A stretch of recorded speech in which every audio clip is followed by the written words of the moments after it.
Most storied venue in American sports, Yankee Stadium in the Bronx. Home to many legends, some in the making. Derek Jeter homered twice last night. Tonight, we have a legend in the booth, Mr. Ernie Harwell. A special night coming up on Wednesday Night Baseball. It's the dog days of August, the time that annually baseball's most storied franchise drives towards what they hope is another date in the Fall Classic. The New York Yankees seem to have all the pieces in place for a shot at a record 27th world title. Tonight, David Wells steps to the hill to try to keep the pinstripe train on track. For the Texas Rangers, high expectations and low results seems to have steered them towards rebuilding yet again. They do have Alex Rodriguez, along with 500 home run hitter Rafael Palmeiro, as they lead the Rangers into New York to try to gain some respect. Tonight, our living legend is Ernie Harwell, the voice of the Tigers for 42 years. He's seen more baseball than all of us combined have dreamt about. Renicky off the bag at first. The pitch, he swings on this, a fly ball to left. Here comes Herndon. He's there. He's got it. The Tigers are the champions of 1984.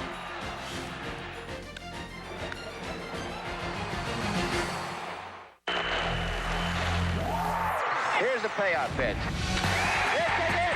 There it goes. It's out of here. 3-2 to bat. Struck him out. The 0-1 pitch. Swings. A liner. Nobody's glove into center field. He did it. He did it. Henry Aaron.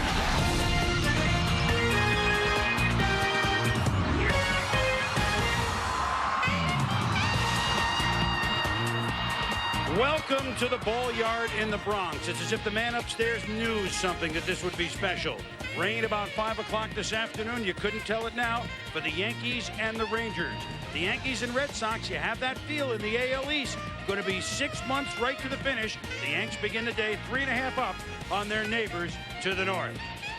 Hello once again, everybody. Welcome to Wednesday Night Baseball. I'm Chris Berman, so glad to be with my partners. The fellow to my far left, I think you know, and my partner, Buck Martinez. Good to see you. Good to be here, Chris. Now, for the first time in my career, it is my indeed privilege and pleasure to call as my partner, our partner, Ernie Harwell. Well, he is baseball. Ernie, so glad of you to join us. Well, the pleasure's all mine, Chris. I'm happy to be here with you and Buck, and I know you're heroes of mine, and I haven't seen much baseball, so I'm going to let you tell me all about it. Yeah, right. Heroes of yours. I think the rest of my career is set. Look, here we are at Yankee Stadium. So many great memories every time you come in here. And for you personally, right, the first time you called the World Series was right here. Right, 1963. I did the first game when Sandy Koufax set the strikeout record in the World Series at that time, later eclipsed by Bob Gibson. I was lucky enough to do the Gibson game, too. See? You see no baseball, Buck. And we talk about milestones. We saw Roger Clemens get win number 300 earlier this year for the Yankees. But David Wells is just 3 wins away from 200. He could be the most intriguing of them all to get to 200 wins if he gets there, Buck. Well, that's right, Chris. He's another boomer as well. And David Wells has always been the guy that has great control. He will not walk anybody. He's got a great delivery. This year, he's been plagued by a sciatic nerve problem throughout most of the season. But David Wells knows that he can go out there and give you a quick 6 innings and then turn things over to the bullpen. Well, speaking of the bullpen, the Yankees bullpen got a little bit better today. Jeff Nelson, who is part of 4 World Series championships here in New York, is on his way back to the Yankees. They made a deal with Seattle today. For Armando Benitez. So the wheel's still turning. We got David Wells pitching for the Yankees against Alex Rodriguez and the Texas Rangers. We got Ernie Harwell in the booth. We got Yankee Stadium behind us. I don't know. Seems pretty special to me. Stay with us.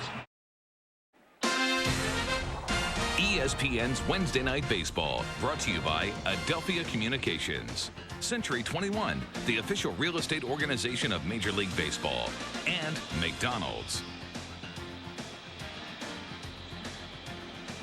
Yankee Stadium in the Bronx. David Wells, the Yankees, to the mound very quickly.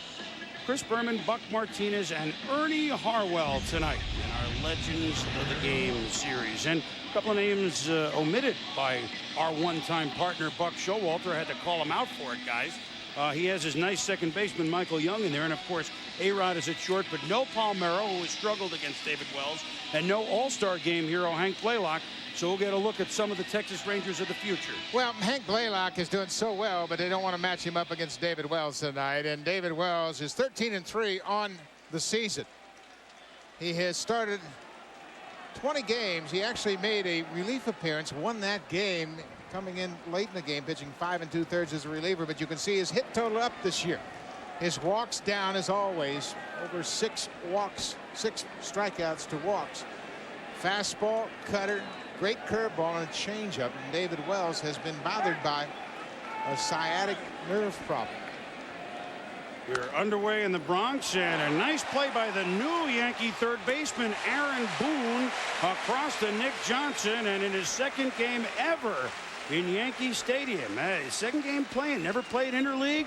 Here he is, and already getting the cheers. Aaron Boone is the new third baseman. Soriano jammed a thumb last night. He's got a night off, so he's replaced by Enrique Wilson at second base. Matsui Williams and David DeLucci, who was just recently acquired by the Yankees, in right field. Aaron Boone, they're going to love Boone here in New York. Great range, outstanding glove, and a rocket for an arm. Robin Ventura played very well here for a long time, but they're going to fall in love with Aaron Boone and what he brings to this team. Ramon Nivar is the center fielder, and you know, Ernie, I know you remember your first trip ever into Yankee Stadium. You told about the series. Was that the 49 series? Yeah, I saw the 49 series, and I had been with the Dodgers a year and a half at that time, and it was always a thrill to see this great ballpark. I loved it here, and I really think the old ballpark was had a little bit more personality than the renovated one. Although a little harder to hit it out in dead center, wasn't it? Oh, yeah, you know it.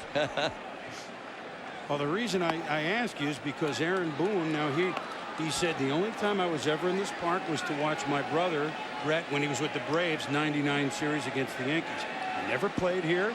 You know, I never set foot in this place till yesterday when we were the Yankees. We got rained out in batting practice. We got rained out today because I'm still trying to figure out what it's like here in Yankee Stadium, and it is awe-inspiring, isn't it? Well, it is awe-inspiring, and I think it's sort of the cathedral of baseball, and it really is. Been here since 1923, and the famous house that Ruth built.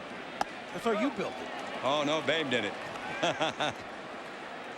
Nivar with a base on balls, and now here's Alex Rodriguez. And I guess it's safe to say the guy who the last 2 years had 57 and 52 home runs, and this year with 28. I think it's safe to say that you didn't see many shortstops like him in your earlier days, right? No, sir. The early shortstops would hit 8 or 9 home runs, maybe hit 300 once in a while, and get the 65 or 70 RBIs most of the time. Don Zimmer, who's a coach for the Yankees, obviously in the prime of his heyday, he was a shortstop. And you know, I asked him about A-Rod. He said it's ridiculous what he's done with the power bat. But what kind of hitter was Zimmer when you first got here to New York? Well, Zimmer was sort of a Punch and Judy hitter. Here's a guy got married at home plate. What do you expect? Right. Was he more Judy than Punch? I think so. He's a great guy, and best. I tell him it's good to play with kids my own age. And you know what Zim did immediately when he saw me in the locker room? Immediately, he likes those football long shots. Boomer, what do you got for me this year? What do you think? I said, you're asking the Swami. What do I know? I'm about 38%. 0-1 to A-Rod. What do you love most about him, Alex Rodriguez? I mean, you got a chance to see him since you were in the Tiger games. Well, I love his power, and I think the fact that he plays one of the toughest positions, a key position, and plays it well, and he's got a great attitude. I think he's got a lot of respect for the game. He knows the history. He knows the players that have come before him, and he appreciates it. He does study quite the right, Buck. I mean, he's always studying, right? Always. And he's one of the guys, you can see this streak right now, 500 consecutive games played. That's the second longest among active players. But he is a guy that appreciates what it means to play in Yankee Stadium. All the great players that have played here before him. And he takes the game very seriously. Nivar moving back in. Posada, so the base is stolen. You know, we should point out that was a rare walk by David Wells, right? His 12th, and he had 5 in one game against Boston. So I mean, It's not often that a walk will bite him, but it does here, Buck. Well, Navarre had a great jump, and you can see Posada, it was a foul tip. He hung on to it and never got a grip in it with his glove. So Navarre was able to pick up the stolen base. That's his first stolen base in 2 attempts. And on a humid night, I'm surprised those glasses aren't foggy. 1-2 to Alex Rodriguez. He fouls that one back. Now, Ernie, that would have been over your head at Tiger Stadium, right? You know it. I would have been right down there. I could see him sweat and hear him cuss. I was so close at Tiger Stadium. Those were the best seats in the house, weren't They were great. Yankee Stadium's got a good venue, though, I think, and a good viewpoint. I've always enjoyed coming here. Well, it's hard not to.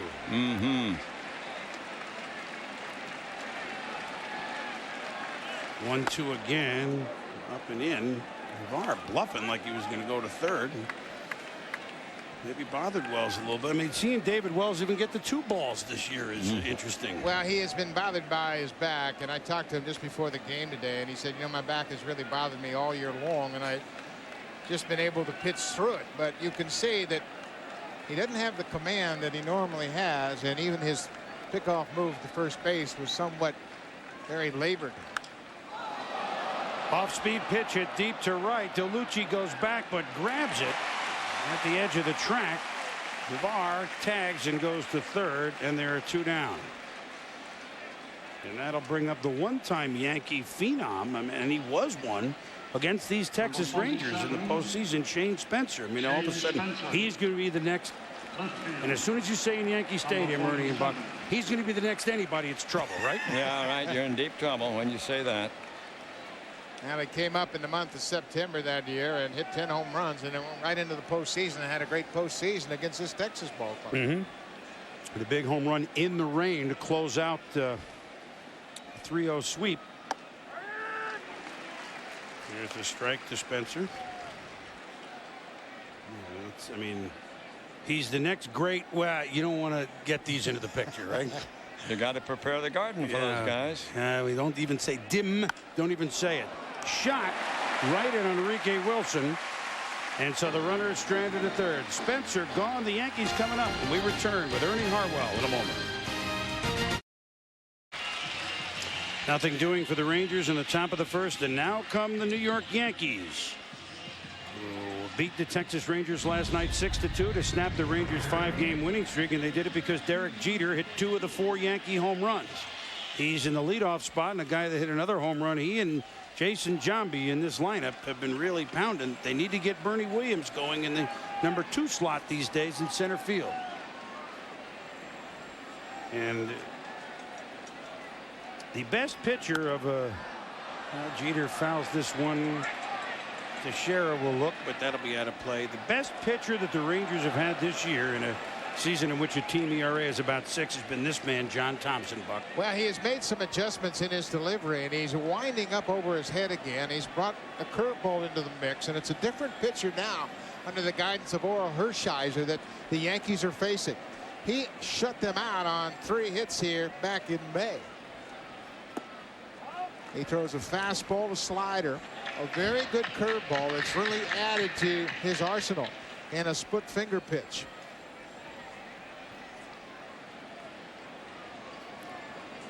You see the Jeter numbers, and you consider, remember, he missed about 35 games. He's hitting .247 through June 18th.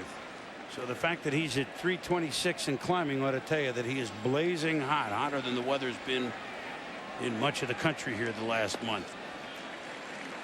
There are teams, and I don't mean for you to compare Derek Jeter or with anybody, but I mean, you saw a man who's managing the Tigers now, Alan Trammell. Now, a shortstop can really be a cornerstone in many ways of a team, can't it be? Absolutely, and he was there over 20 years and had a great keystone partner in Lou Whitaker, who lasted only 1 year less than Allen did. And they set the record for longevity for a keystone pair. Tinkers, Evers, and Chance get out, right, with those guys. We couldn't write a poem about them, but they were still good. They were portrait anyway. But you could write a song about them. Absolutely. That's part of the little-known facts of Ernie Harwell, that he's a songwriter as Jeter fouls this off. You didn't want to give up your day job, though? You didn't want no. to give up this for 55 years? You figured you'd keep this? I told you I had more no-hitters than Nolan Ryan, but they're all in music. That's my problem. You know, you might make it in this business, Ernie. I don't know. I'm Stick with it. Around, try. Stick with it. Full count to Jeter. And he's patient and draws a walk. You know, when I came back from the Marines, I started doing the Atlanta Cracker games, and I wanted to buy a house. I went to a guy in the neighborhood, and I told him I'd like to borrow some money from him, and he said, "Well, that's fine, Ernie, and I know you broadcast the Atlanta games, but what's your regular job?" Hey? See there? People ask me that all the time. We can all identify with that, can't we? Yeah, but when are you going to get a real job? Right. Never, hopefully. This is Bernie Williams, who has had the aching knees, missed about 40-odd games with knee problems, goes the other way. Donnie Sadler over to Michael Young and over to first to Teixeira. And kind of an unusual infield for Texas, but they turned that pretty nicely. Well, they sure do. Their regular third baseman is rookie Hank Blaylock, but Sadler gets it very quickly and made a strong throw to second base to set up Michael Young. But watch Michael Young around the bag at second. There's Sadler on the edge of the grass. There's the throw, and Michael Young takes a couple of extra steps, but because he's got such a strong arm, he's able to double up Bernie Williams. So Sadler gets a start tonight, filling in for Hank Blaylock, and he teams up very effectively with Michael Young, the second baseman. So Bernie, who's been scuffling, hits in the double play. Jason Giambi, who is not scuffling, looks at ball one. First 49 games for Giambi when he had kind of a staph infection that bothered his eyesight. People thought, yeah, right. Well, yeah, he wasn't kidding. He was hitting below 200 for most of it. First 49 games, 207, 9 homers. All right, last 59 games, 23 homers, hitting about 312. Hello. It's amazing when you can see the ball, isn't it, Ernie? Sir, you lead the league in home runs. Right? Mm-hmm. You like the way he plays, too. I do. I like his attitude. I like, you know, the old hard-nosed attitude he's got.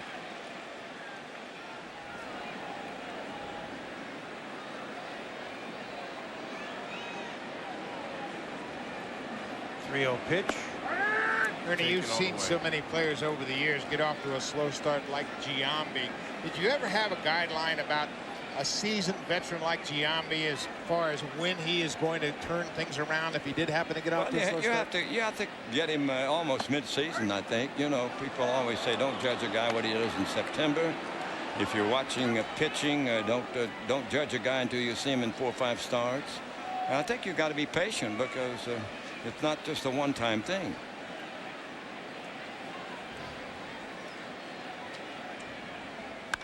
Ripped. Whoa, man. You got to be alert down there, that's for sure. Last night, we showed you 4 Yankee homers, including 1 for Giambi. Was that a 5-wood? Great commitment to a low swing. He went down, bent his knees, and got that breaking ball, hit it into the upper deck.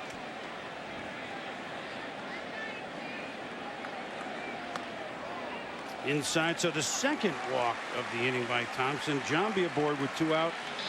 And that'll be Jorge Posada coming up. So really a different lineup tonight for the Yankees. And it's, you know, Soriano's out of it. And Joe is just concerned to put Bernie Williams in the cleanup spot right now, the way he's swinging the bat. That's really why you're seeing, at least in tonight's case, Posada sitting there. Well, you know Bernie Williams has such a great reputation. Pitchers are going to pitch to him on his past history.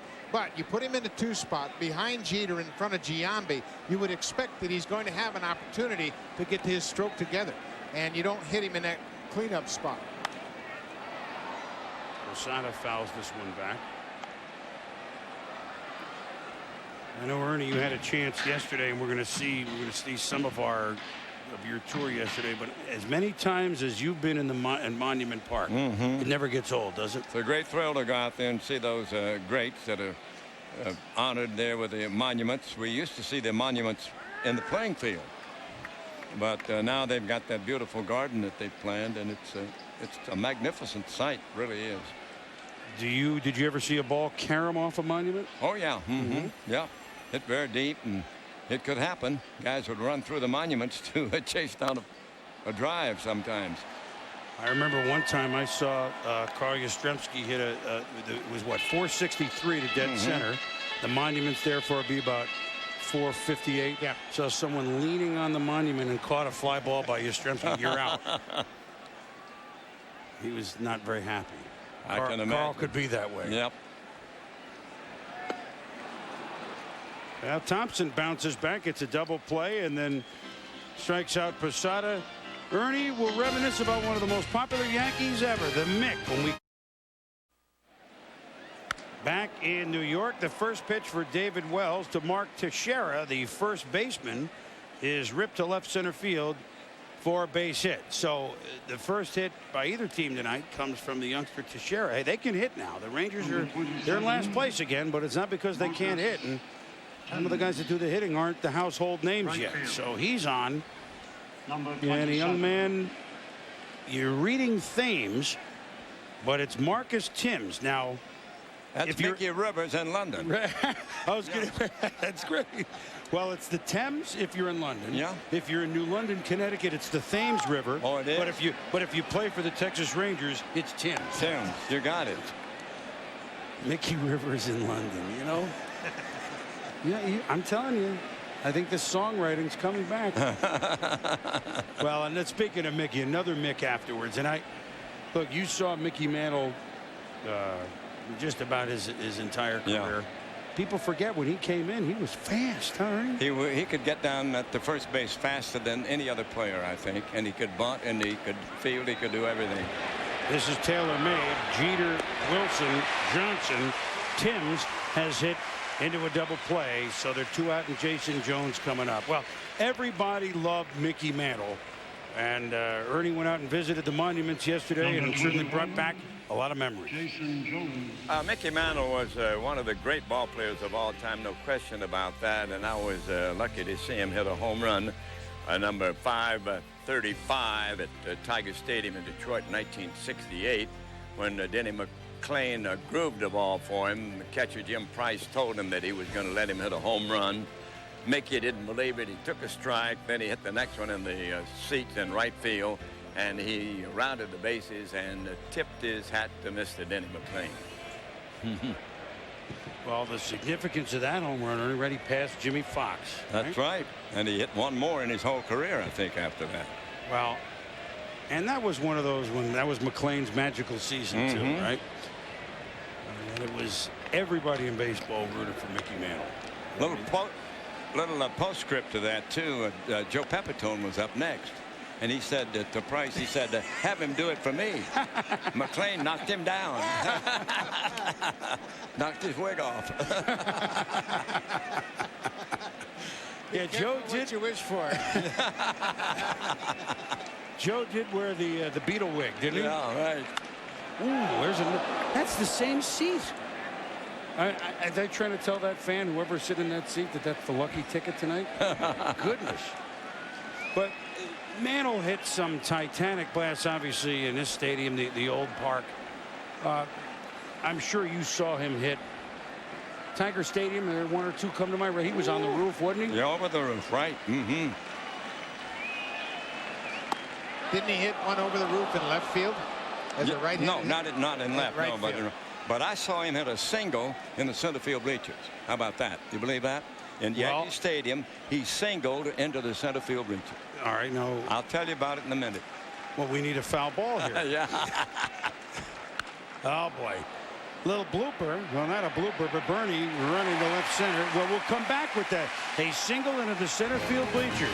Jason Jones is out. The double play turn by the Yankees. Bottom of the second inning. Chris Berman, Buck Martinez, Ernie Harwell, Hall of Famer. With us in the booth, scoreless. And Hideki Matsui, who it's kind of interesting, but he qualifies for Rookie of the Year. I mean, even though he's been a professional for a decade, he certainly has been a very consistent player. And you see with his 80 RBIs, it's not too shabby in the first week of August. All right, so Ernie, you told us a single into the center field bleachers at Yankee Stadium, which is one hop 463. How did it happen? Mickey Mantle, bases loaded, game tied. I was doing the Baltimore games then. He bounced one into the seats. It ended the game, and the official scorer had to give him a single. Because anything, as Matsui beats that one out, Donnie Sadler gave it a shot. Matsui is in there, right? Anything other than a bases loaded, anything other than a homer, sorry, right? Right, that's it. You give the guy whatever it took to get the man in from where he was. So he got in from third, he gets a single. At one, and you know how far that was out there. Wow, yep. Forever. Yeah. Weren't many hit to dead center in those days. No, that was Death Valley out there. And that's why the Yankees needed a good center fielder, and they had them too. Combs and DiMaggio and Mantle. Bernie Williams does a good job. Yes. This is Aaron Boone.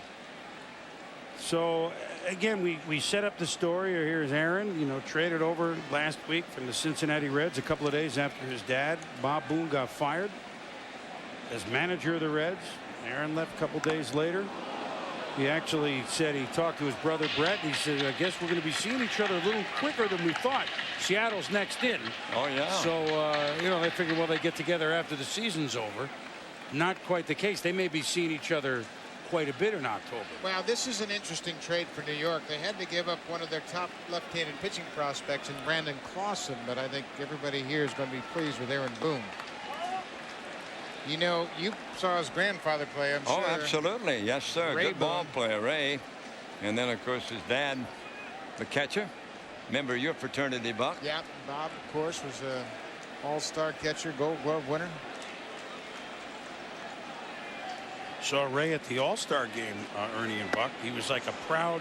Well, he was. He's sitting there with Brett and Aaron. Here are his grandkids, All-Stars. He was an All-Star. That's a great development in baseball, and fairly new. Back in the 20s, you didn't see much of that. We had Jim Bagby, senior and junior, and we had Billy Sullivan, an old catcher, had a junior. But it was a lot more rare then than it is now.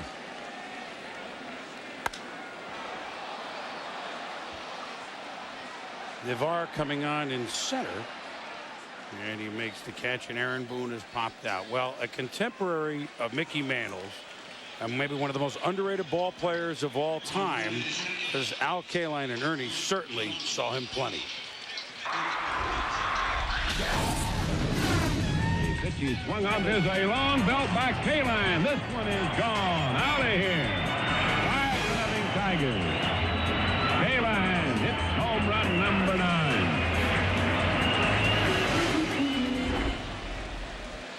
Well, Al Kaline, do you agree with me, Ernie? I mean, and I know you've been great friends and saw just about every game he played. Well, you did. I did. But of the modern era, is he maybe about as overlooked a great player as we've ever I think had? so. He's as good as they come. He's a consummate professional, great fielder, could do everything. He could hit for power. He could hit for percentage. He was fantastic as a teammate. Everybody loved Al, and he was a magnificent leader and a great guy in the community and just a wonderful friend. You couldn't do any better than Al Kaline. Well, his first year he came up and won the batting title. That was almost like a curse because Yep. they expected it every single year, didn't they? Yeah, he said that's probably the worst thing I did was win the batting title so early. He had the record and still does for the youngest winner of a batting title. When I think maybe 400 was always, if home runs was the number. And he has 399 to go Yep. with 3,000 hits, and maybe some just, well, he didn't have 400. Whoa, just one homer short. That's so ridiculous. I think he just didn't concern himself with that, and it didn't mean that much to him. He wasn't cognizant of it, and he just said, well, that's it. Now, as he looks back, he'd probably like to say, well, it'd be nice to get that number 400. Well, at the time, records weren't really that popular. Nope. It didn't make that much Right. difference. Everybody talked about championships and winning titles. Nick Johnson fouls off the 3-1 pitch as Matsui was running. And how about the defense of Al Kaline, which may have been as good as hitting, right, Ernie? Absolutely, maybe even a little bit better. He could catch them all. How about this throw? Well, not that throw. How about this one? Hello. Hello. I tell you.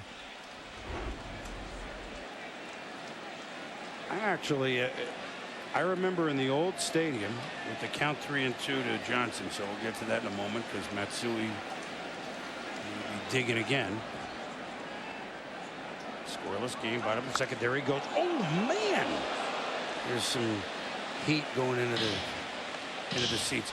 The old Yankee Stadium in right field, and you both remember this so clear. The wall was what, about 4 feet, maybe 3 feet. Right. Right. Not like it is now.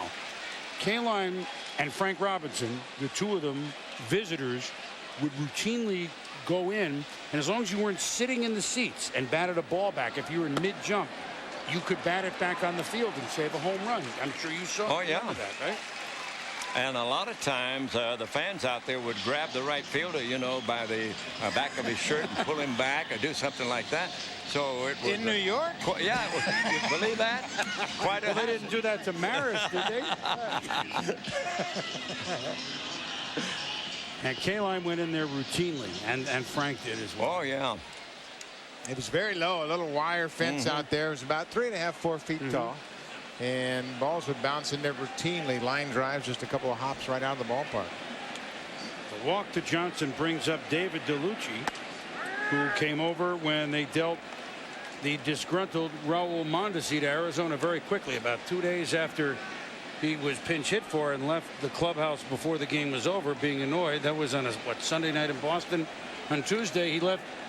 They said, well, keep going to Arizona. So too bad, because Buck, I mean, there's a player you managed, and I think and maybe Raul it'll all click for him in Arizona. Well, you know, it's been a while now since Mondi has had so much potential and a lot of talent. He's never driven in 100, never been part of a World Championship team. And Joe gave him a lot of leeway here and brought him over midseason a year ago and gave him an opportunity to play every day. And nobody's bigger than this team, and Joe Torre will mention that every single day. And you know, they lose Jeter to injury, they lose Bernie Williams to injury, and they're able to plug it in because the guys play for the team, and they play for this man right here, Joe Torre, and no one, including Joe, bigger than the team. And that's what Mondesi left the ballpark, and the player said, you know what, there's just certain things you don't do. 1-2 to DeLucci, who I guess will get lots of the action in right field. Slow bounder to Shera, takes it himself, but both runners move up to second and third for the number 9 hitter, Enrique Wilson. Well, our Living Legend series continues well, not a day-night doubleheader, but on the West Coast, I guess that would be that. On ESPN2 tonight at 10 Eastern, 7 on the West Coast when the Reds go to the Dodgers. Al Michaels will join Gary Thorne and Joe Morgan.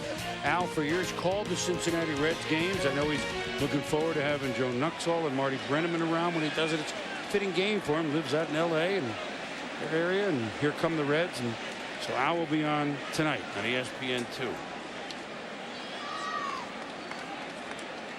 Al's a great announcer and one of the most versatile in our business. No question about that. There's a good stop there made by the veteran catcher Todd Green on that curveball you talked about for Thompson. So Enrique Wilson playing, and Soriano said, well, I'm hoping to go tomorrow, but we'll see. It's a day game tomorrow with the thumb, and maybe they'll just sit him for 2 and wait for the Mariners. We'll see. I talked to Soriano before the game, and he expected to play tomorrow. He's really not been swinging the bat that well. He got hit on the thumb last night in the ball game. Finished out the game, but today just couldn't go. He's got that thumb wrapped up today. Little chopper that will just go down. Here's the play that you talked about, Buck, last night. Last night, Kobe Lewis comes right inside, and Soriano has a tendency to take his hands toward the baseball. And remember, great guys like Nellie Fox and Don Baylor and all those, they would turn their back to the ball so they wouldn't subject their hands to those injuries. And he's got to learn how to get out of that harm's way. He stands right on top of the plate, and you know, Jeter does it too, I think. Yeah, puts the hands out front. Fouls about, speaking about standing on top of the plate, back in the day, you knew what was coming if you tried to stand there. Oh, right? yeah. I saw Hugh Casey with the Dodgers throw at a guy on the on-deck circle. I'm not kidding you. And what prompted that? Well, the guy was edging up too far. You know, I was trying to get a look at his pitches. And Hugh didn't like it. He threw at the guy on the on-deck circle. Ball 1. Yeah. 1-2 to Wilson. I guess they didn't have dinner plans after that game. No, huh? sir. They didn't get together. But Hugh Casey was tough. You want to get close and look at this? Look at this one right here.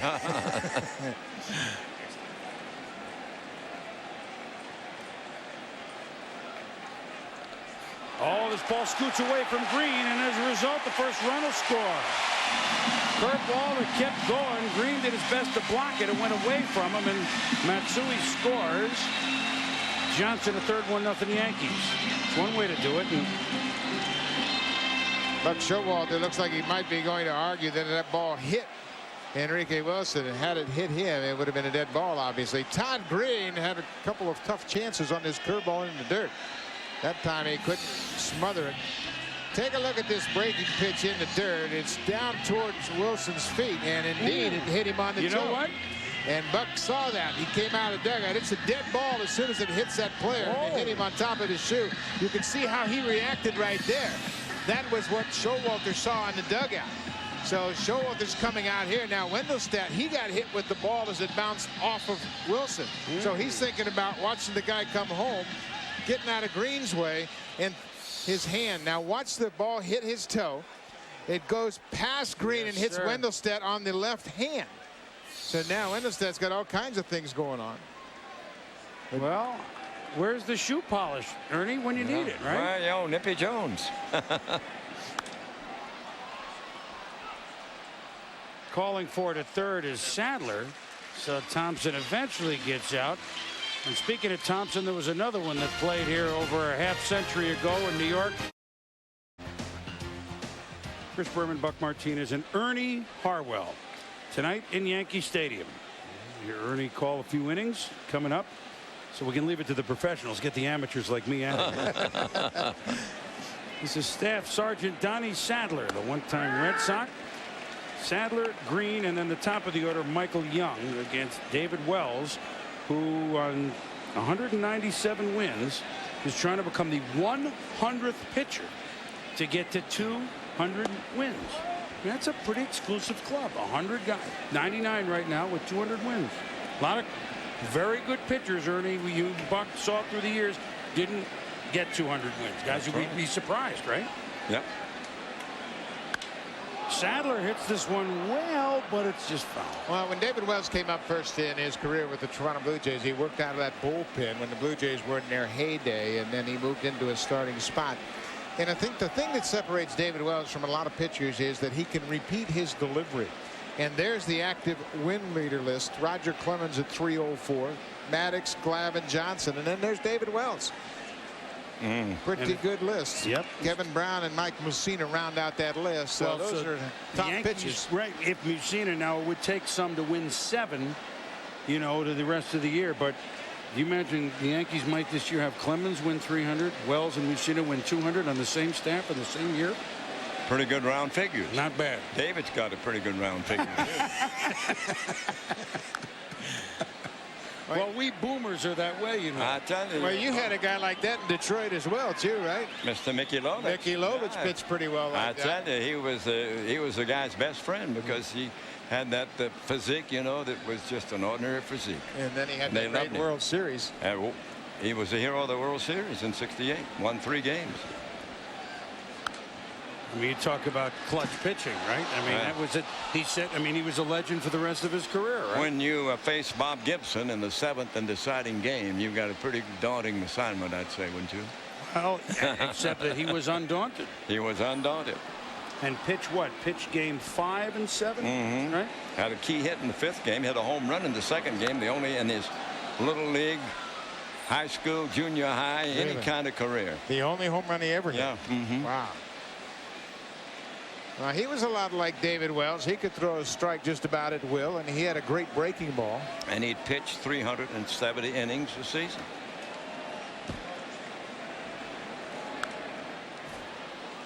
I don't think that he would trek down to the weight room after a game to get in a workout, would he? No. He'd get on his motorcycle and go home. Maybe. It's another thing David Wells has in common. Yeah, there they go. I don't know that Mickey had as many tattoos as David Wells. No, he leads the league in tattoos. I think David does.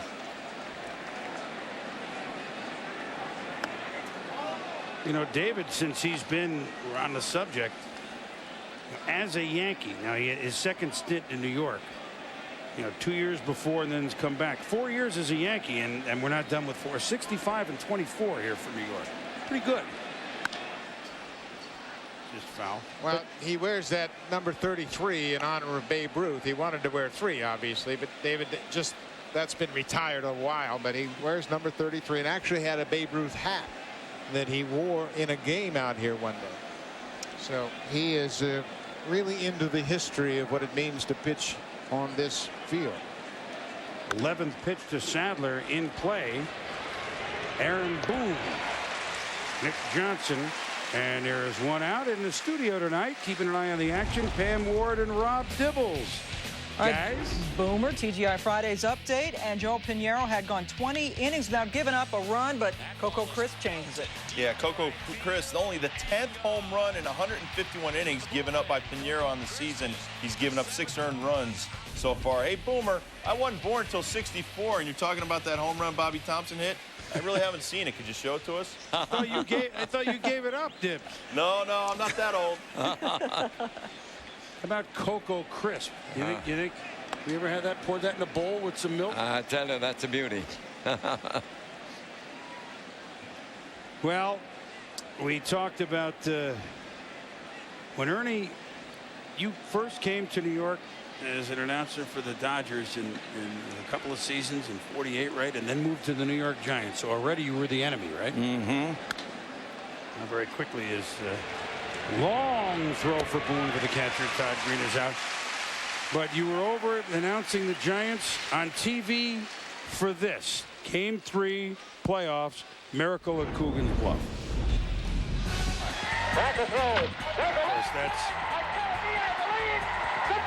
Of course, that's not you. And you have when Russ Hodges gets done, I want everyone to hear this story.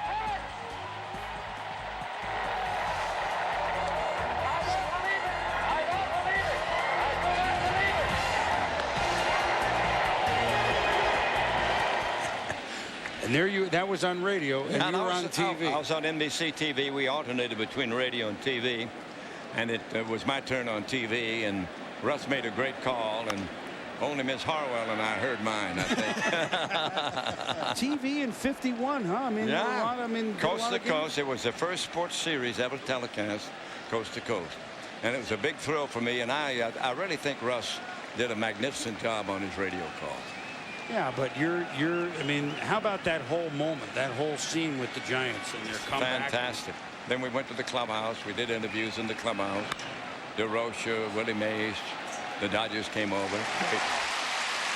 DeLucci grabs it. Young, gone. More on the miracle in '51 and other tales when we return. 1-0 Yankees over the Rangers, bottom of the 3rd. Ernie Harwell gracing us with his presence here in the booth. Chris Berman and Buck Martinez. They're just the regular jockeys on this horse, that's all. Derek Jeter to lead it off. Jeter walked and was erased on a double play in the first. Jeter hit 2 homers last night. The Yankees beat Texas 6-2. Ernie, in those years, we're going back to the 1951 season, which even some of us who weren't around, I mean, you just know, if you know baseball, you just have to know that. But the Giants had a rookie that year that I remember. I think whatever happened to that guy that won it before? Well, it seems to me he made it to the Hall of Fame in Cooperstown. Mr. Willie Mays, he's the best player that I have ever seen. Yeah, as a broadcaster. Mm-hmm.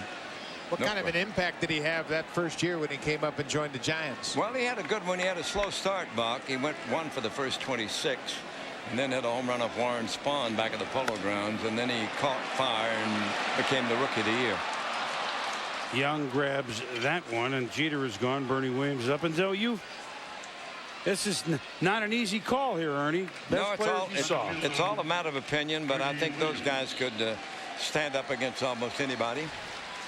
We'll put your old teammate George Brett on there, Buck. Yeah, I tell you, that's an honor for George, I'm sure. And why did you add him to that list of very impressive players? A great clutch hitter, a good defensive player, a good teammate, and he was just a terrific guy, I thought, and I've had a lot of admiration for George.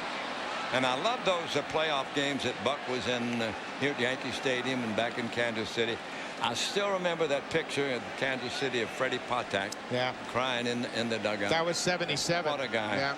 We had a great run. 76 we came here and lost in the 9th inning when Chris Chambliss hit that home run. Bad call by the catcher. Who was the catcher? Yeah, who was the catcher? A guy named Martinez, I think. Yeah, he faded away. I had 2 fingers down, not one. Oh, no. You know, the thing about Freddie Patek, I remember somebody said, how does it feel to be the smallest guy in the big leagues? He says it's a hell of a lot better than being the smallest guy in the minor leagues. Boy, that's for sure. Yeah. Freddie Patek. 5'4", right? Yeah, 5'4". Cookie Rojas was his partner at second base and Brett at third base. John Mayberry was the first base. John, yep. We came in here and, you know, it was a pretty intimidating place. Our first postseason experience to come and play the Yankees. And we played them to a 5-game 9th inning. And at that time, the ALCS was only 5 games long. Now, didn't George hit 3 home runs in a game? That was in the next series in 77. Yeah. And, of course, had that big home run against Gossage and dramatic flair. And you're right. The late Thurman Munson was in that series as well. Bernie Williams waves at that one. So 2 up and 2 down. And Jason Giambi coming up. But Ernie, I think your point about George Brett is a very valid one when you think about Brett seemed to have a knack for getting the type of hit that you needed. If you had a tie game and needed a leadoff double, he had the ability to get that. And then he didn't hit a lot of home runs, not like the guys on that list, but seemed to get big home runs, won and decided ball games.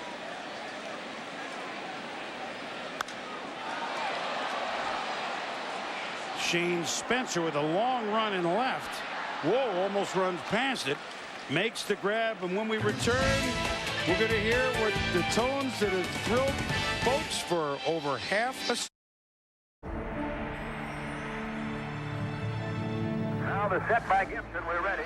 There's a swing and a fly ball to center. Here comes Scott digging hard. He almost fell down. It's over his head for a hit. Cash is rounding third. He scores. Willie Horton rounding third. He scores. Northrup goes into third base. Detroit leads 2-0. We're in the Tiger clubhouse and a wild celebration for the new world champions. Here's the pitch. He swings. There's a long drive to right, and it is a home run for Gibson. The Tigers are the champions of 1984. Fielder swings, and there's a fly ball deep left. Might be Hamilton going back. He leaps, and it is long gone. The Tigers have just finished their 2002 season. And I've just finished my baseball broadcasting career. So I thank you very much, and God bless all of you.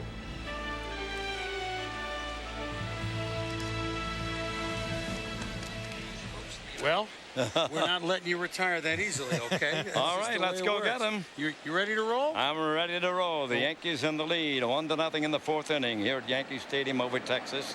Navarre, the batter. And the boomer, Mr. Wells, delivers outside for ball 1.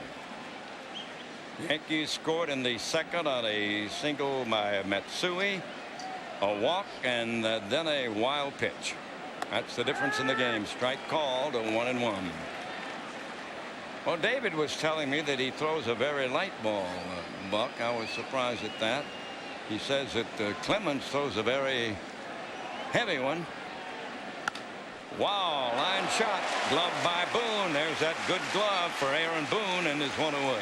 Well, Ernie, the difference between a light ball and a heavy ball, David Wells throws a lot of balls up in the zone, and they skip a little bit. Right here, Aaron Boone does some glove work for David Wells. A couple balls hit hard for the Texas Rangers, but the Yankees have been able to spear them. Who are the heavy ball throwers when you caught? Well, you think about all the great sinker ball pitchers. Even a guy like Fergie Jenkins that had that good movement down in the zone certainly would induce a lot of ground balls. It's A-Rod at the bat. He fouls one off, back in the seats.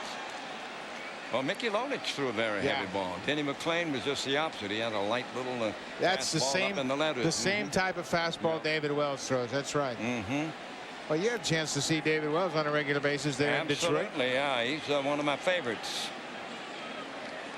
Big guy delivers now to A-Rod. 1-0 the Yankees. Here's a strike right through the heart of the plate. Mr. Wendell Stat.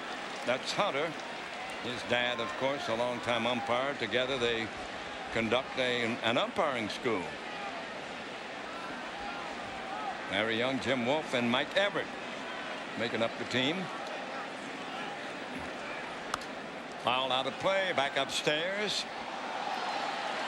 A man from New Rochelle is going to take that one home. Well, see? There you go. There you go again, right? You know where everybody's from in the seats. That's right. They have zip codes on the top of their head that you read check down those there? charts. You got computers now to help us out, too.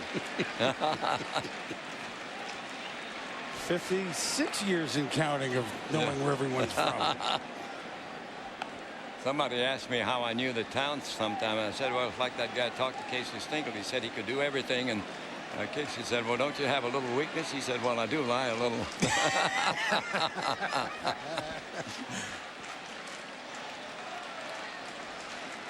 A-Rod at the bat.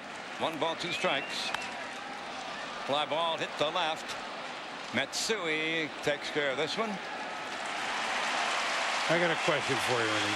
Did you actually understand Casey Stengel when you? No, I don't think anybody understood Casey, and I think it was probably something that he wanted to go that way because he could camouflage a lot of his opinions. You know, he'd say, "Your guy, my guy, big guy, little guy," so forth and so on. And by then, you didn't know what he was saying.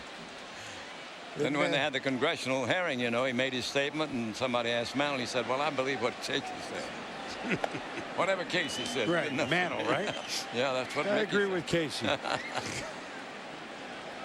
Shane Spencer at the bat now, the one-time Yankee.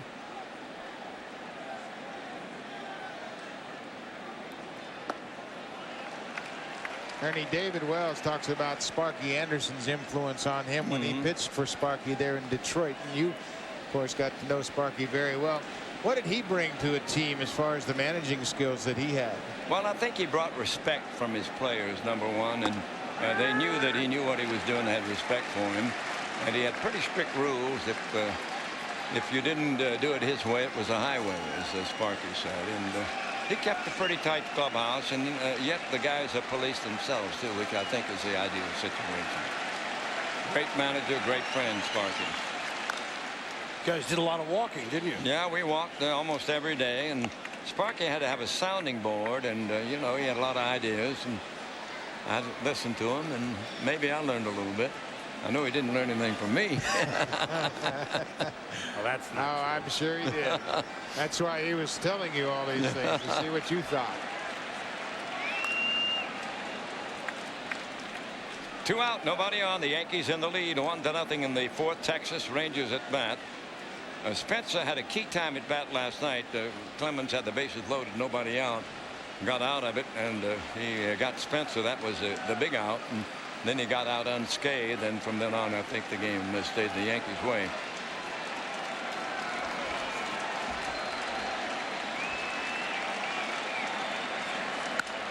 There's a shot, base hit. That'll be the 2nd hit for Texas.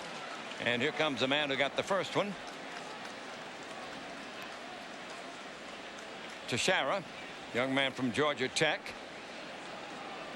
So you like those guys from down there, don't you? I do, and I asked him, I said, what extraction are you with that name? I didn't know exactly what. He said, well, my family was Portuguese.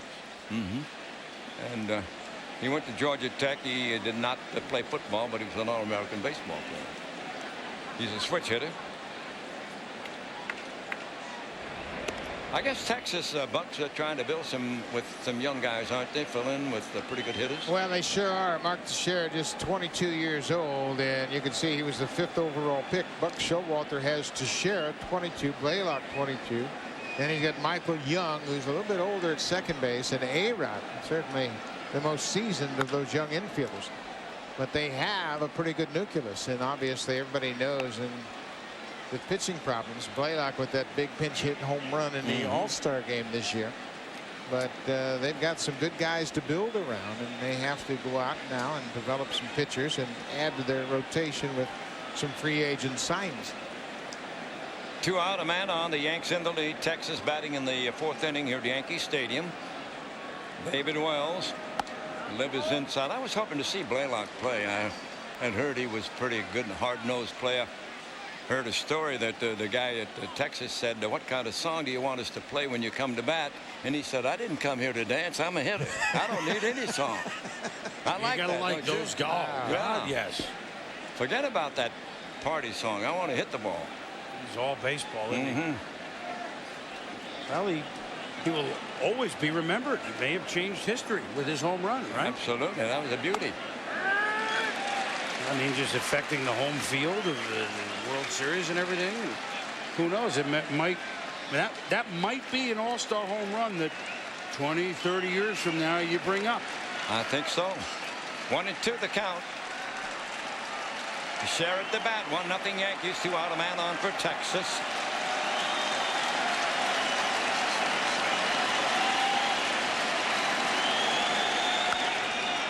Will pop up to first base. That's Johnson to put it away, and it stays. Yankees in the lead here as we go to the last half of the fourth. 1. At Yankee Stadium, Ernie Harwell sitting in with 2 professionals, Mr. Berman and Mr. Martinez, and having a good time talking baseball. Thank you. 1-0, the Yankees in the lead, and they come to bat in the 4th inning. It'll be Jorge Posada, switch batting, a Yankee catcher, hitting in the number 4 slot. Buck. And he's done a good job. Bernie Williams is there most of the time, but Bernie is not really swinging the bat well right now, so Posada gets the call. He struck out the first time. He looked at the call, 3rd strike. There's a strike from John Thompson. There's Bernie in the dugout.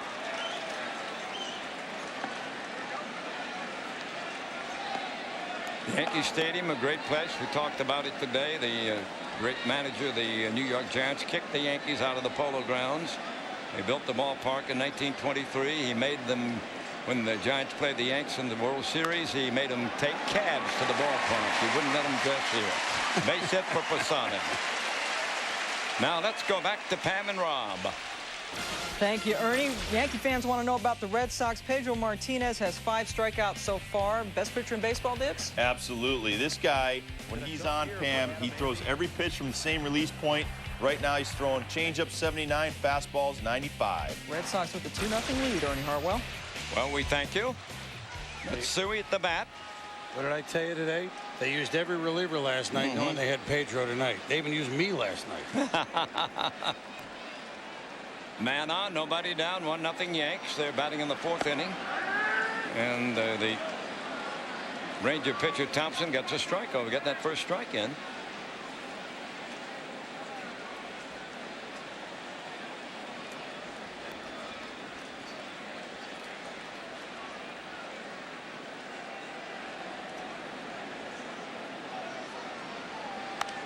We're going to put you on the spot. Put you on the spot. Pedro, obviously pretty darn good. Your top 5 pitchers all time. Well, Warren Spahn, because he won more games than any other left-hander. Then I'll take Gibson, Koufax, Randy Johnson, and Maddox. Got a lot of respect for Pedro, but he was right there with Maddox, about a tie. But that's a pretty good staff. I might win a few games with them. Yeah, you do all right with that one. There's a pitch high. I love Warren Spahn. You know, when he first came up, Casey Stengel asked him to throw at Pee Wee Reese in an exhibition game. He wouldn't do it. And Casey said, you don't have any guts. I'm going to send you to Hartford. Here's a guy who went to the war and was a decorated war hero, came back and won all those games. And he showed everybody what he had. Well, he just didn't think it was necessary in an exhibition game. Yeah, he didn't think it was necessary, didn't want to do it. And Casey said, well, if you don't want to do it, go to Hartford. I've been to Hartford. I know. But you went there without Casey telling you. No, that's true. 2-2 the count. Matsui at the bat with a man on. The Yankees lead it 1-0. 4th inning. Fly ball hit the center. Nabar there, and it's right in his glove. So that's 1 away. Now, Bob Gibson, you saw him up close and personal in that series. Tigers gave single strikeout victory. And at least 1 strikeout in every inning. The total is now 16. Morton waiting. Here it comes. Overpowering. The game's over. The Cardinals win. Bob That's the end of the ball game, and the final score here in St. Louis, the Cardinals 4, the Detroit Tigers 7. Well, you won't see a more devastating pitcher than Bob Gibson, I don't think. He was a total athlete out there, wasn't he? Right, and he hated everybody, and he kept you off the plate. And it was just scary to get up there against him. Man on, a man out, 1-0 Yankees. Fly ball center field, that might drop in. It's going to be a base hit. And a little bobbling out in the outfield, and we've got runners at first and third for the Yankees. Ron Navarre took his eye off the baseball, and when he did that, Jorge Posada went from second to third. Posada had almost come to a stop at second base, and watch how he looks up. Ball skips underneath his glove, and you can see that it just goes right between his legs. On the air, Posada goes to third base, and that gives the Yankees a scoring opportunity. He is a converted infielder. He has only played in center field about 6 weeks. They love his athleticism and his ability to roam far and wide, but he will be prone to making those fundamental mistakes from time to time as he learns. So the Yanks with a 1-0 lead have a threat to add to it here in the fourth inning. They've got him at the corners with one man down. And here is Nick Johnson playing first base this evening. And they did post an error finally. I was wondering about that. But it is now, as they say at the racetrack, official. Ernie, does it take you back a little bit? You get a guy with high stockings pitching to a guy with high stockings. Yeah, I like that. Look at that.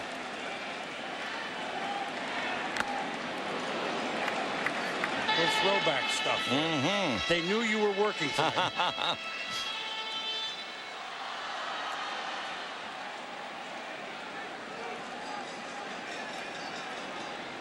Mr. Thompson trying to get out of trouble now. Runners at first and third. 1-0 Yanks. 1 out.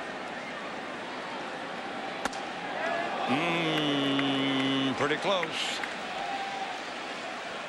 Thompson thought he had thrown strike 3 to Nick Johnson. Fastball inside. Green holds it right there for Hunter Wendelstedt. But Wendelstedt must have felt it was off the plate a fraction.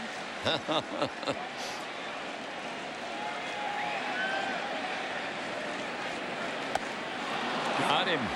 The old smoke, eh? The high hard one. Thompson pitched a 3-hitter against the Yankees here back in May. Allowed just 1 run, and he goes right back to that fastball and blows Nick Johnson away. There it is. 3 walks, 3 strikeouts. And the only run scored on a wild pitch that got away from Todd Green, and the replay revealed that it actually hit Enrique Wilson on the foot. But the umpire didn't see it that way. DeLucci at the bat. He swings. Hits one right back to Thompson, and that's going to do it. Throw to first. And Mr. Thompson gets out of trouble. That's the 5th inning coming up. 1-0 New York. The Rangers at bat. Marcus Thames at the bat, and he takes a half swing and throw to strike. Marcus, the right fielder, hit into a double play in the 2nd inning after the leadoff single. Mr. David Wells keeping the Rangers in check. There's a high foul back. Here comes Posada, but he's going to run out of room. Hey, there's a couple of movie stars talking to each other. Kevin Costner and old Raj. He was in the movie Cobb. Yeah, he was in that movie. And Kevin Costner, big baseball fan, of course, did the All-Star game at Fenway Park. Now wait, you mentioned Joe Pepitone in a Beatle wig. We got a Beatle. There's the Beatle. Yes, sir. Mr. Paul himself. Fantastic.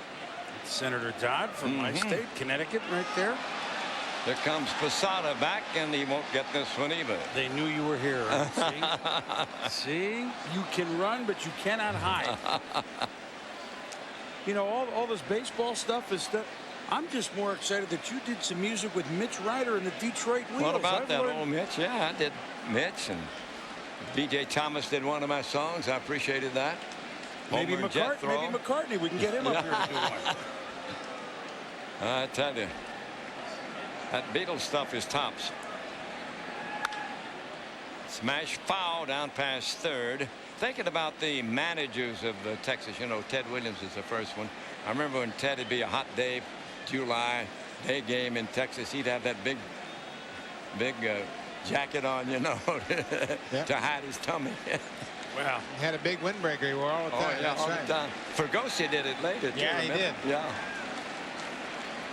You're so tough if you wear a jacket in Texas in the summer. I tell you. I think you got to be out of your mind. Then Eddie Stanky managed the team one game, went back to the hotel in Minnesota. They won. He called his wife Dickie, said, I'm coming home. That's it. Line drive to left. It's going to be a hit. A line shot single by Timms, and the Texans have a man on now. They trail the Yanks 1-0 in the 5th inning. Well, folks, at 10 o'clock Eastern time, we're going to get a special treat on ESPN. The Reds and the Dodgers go at it in Los Angeles. And Al Michaels, the living legend, will do a little living and a little legend at the same time out there.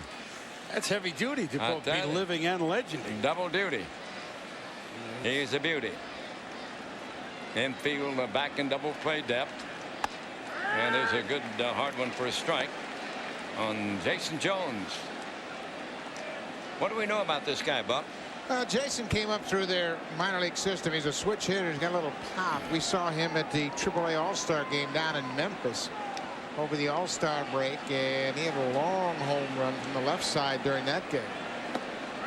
But they have some pretty good young outfield prospects, and Kevin Bench, who has played this year, did a good job for them last year, is currently on the disabled list with a broken arm.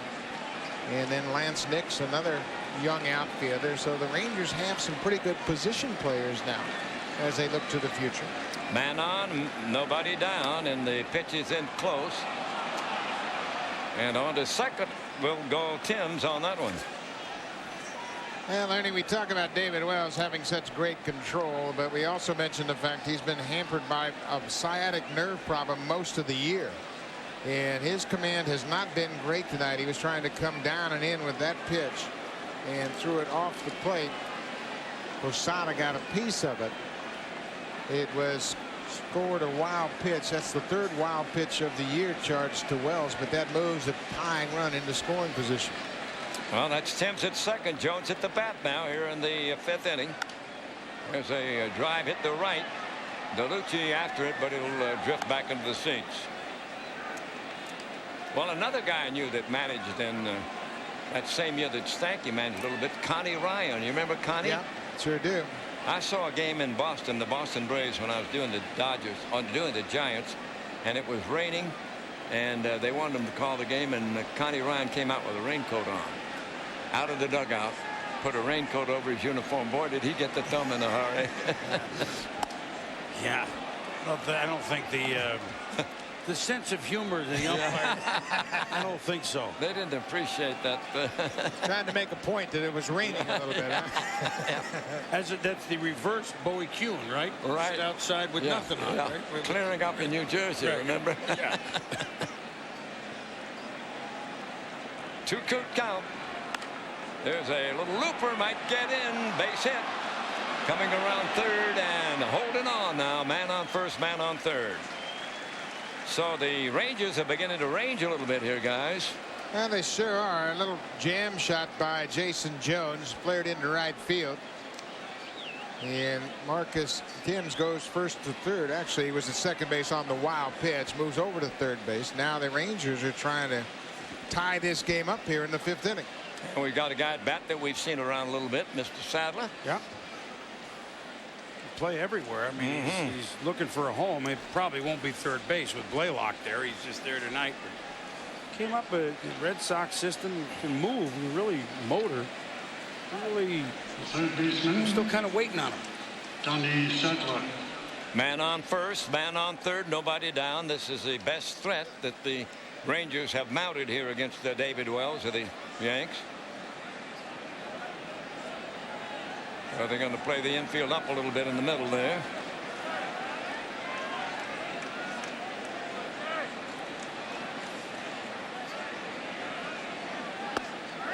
Starts him with a strike. Sadler, the first time up, led off in the third with a bounce out to third. Sadler has done a good job for Buck Showalter in that he is very versatile. Makes his 12th start at third base tonight. He started a couple of games at short. He has started 1 in left and 10 in center. So it's certainly his versatility that attracts Buck Showalter. There's a drive to left. Matsui right there. Here's a tag at third. He's coming home. No play. The game tied 1-1 on the sacrifice fly off the bat of Sadler with Tim scoring. And that wild pitch factors into the scoring right away as Donnie Sadler hit a line drive right at Hideki Matsui in left field to tie this game at 1 apiece. Well, Green will be the batter with a man on and the man out. 4 hits for the Rangers, 3 hits for the Yankees. They've all been singles. Yankees put on that vaunted Yankee power last night with a bunch of home runs, but it's all singles tonight. You know, they used to call the Yankees Murderers Row. And a lot of people thought that started with the 27 team. But it was really something that started back in around 1915 and 16, when even pre-Babe Ruth time. And I think Robert Ripley was the guy that gave him that name. The old later became a cartoonist. I think it hung on after 27, though, Ernie. I think it had a chance to stick. Oh, it stuck. And a lot of people think the 27 team was the greatest of all the Yankee teams. From what you had met many of those that either played for or against those teams. What do you think? Well, I like the 61 team myself. I thought that they were fantastic. But you know, I wasn't working in the 27. I was alive more or less, but I wasn't working. And they didn't have too many great catchers. But the 61 Yankees, the best team that I ever saw. The Dodgers, I was there in '49 with them. And I like the athletics in the range when 72. Yeah, those are interesting calls. 61 Yankees, I understand. Yeah. The 49 Dodgers. Now they lost to the Yankees. Yeah. Jackie Robinson was the MVP, led the league in hitting, hit .349 that year. There's a drive to left that's going to go foul. But I think 61. The Tigers came in here a game and a half out on Labor Day, and the Yankees swept the series, and then in about a week the Tigers were about 8 behind. And they had 3 great catchers, Blanchard, Yogi Berra, and Elston Howard. Yep. They could all catch, play first base, and play left field. Great athletes. A lot of home runs among the 3. And Berra played left field in the 7th game against the Pirates, of course, when Mazeroski hit that dramatic home run. What did you like about the 72 Oakland A's? Well, I like those guys because they were scrappy. You know, they had Joe Rudy and Bando and Gene Tennis and Reggie Jackson, and they had some pretty good pitching. Did you like their white shoes? No, not much, but that's okay. There's a drive off the glove of Matsui. He charged it, hit his glove, bounces behind him, picked up by Williams, and they'll end up at second and third. Well, let's see. Would that be an error or a 2-base hit? I think it's got to be an error, don't you? Yeah, I think so, Ernie. That was a line shot, but it was right at his glove side, and he'll be charged with an error. That's his 8th error of the season. There's the line drive. You can see he had a bead on it, but it just went off the thumb of his glove. And then he loses his footing altogether. Remember, it has been raining here, but certainly the rain didn't have anything to do with him missing that ball. That was a line drive right at him. So that puts David Wells in a little bit of a jam here. They're going to play back and give up the run for the out at this stage of the game. We've got a 1-1 tie. Top of the batting order, Michael Young up. Matsui's been so constant, but he struggled this weekend in Oakland too out there. You know, he's seeing a lot of these places for the first time. It's been unlike him to make a play like that. Well, Joe's had so much confidence in Matsui in the field. He played him in center field when Bernie Williams was on a disabled list with that knee problem. Breaking ball got over. You notice much difference in the delivery with the back trouble, Buck? I just don't think that he is free and easy out there on the mound. It seems as though he's laboring through his delivery, and that's not generally the case. He's picture perfect when he's healthy. You were talking about David being a collector. He told me down in the clubhouse. She said, I just got a ball Josh Gibson signed. Whoa. He said, a guy found it for me. Josh Gibson, some other guys on it. Whoa. I'm really proud of that.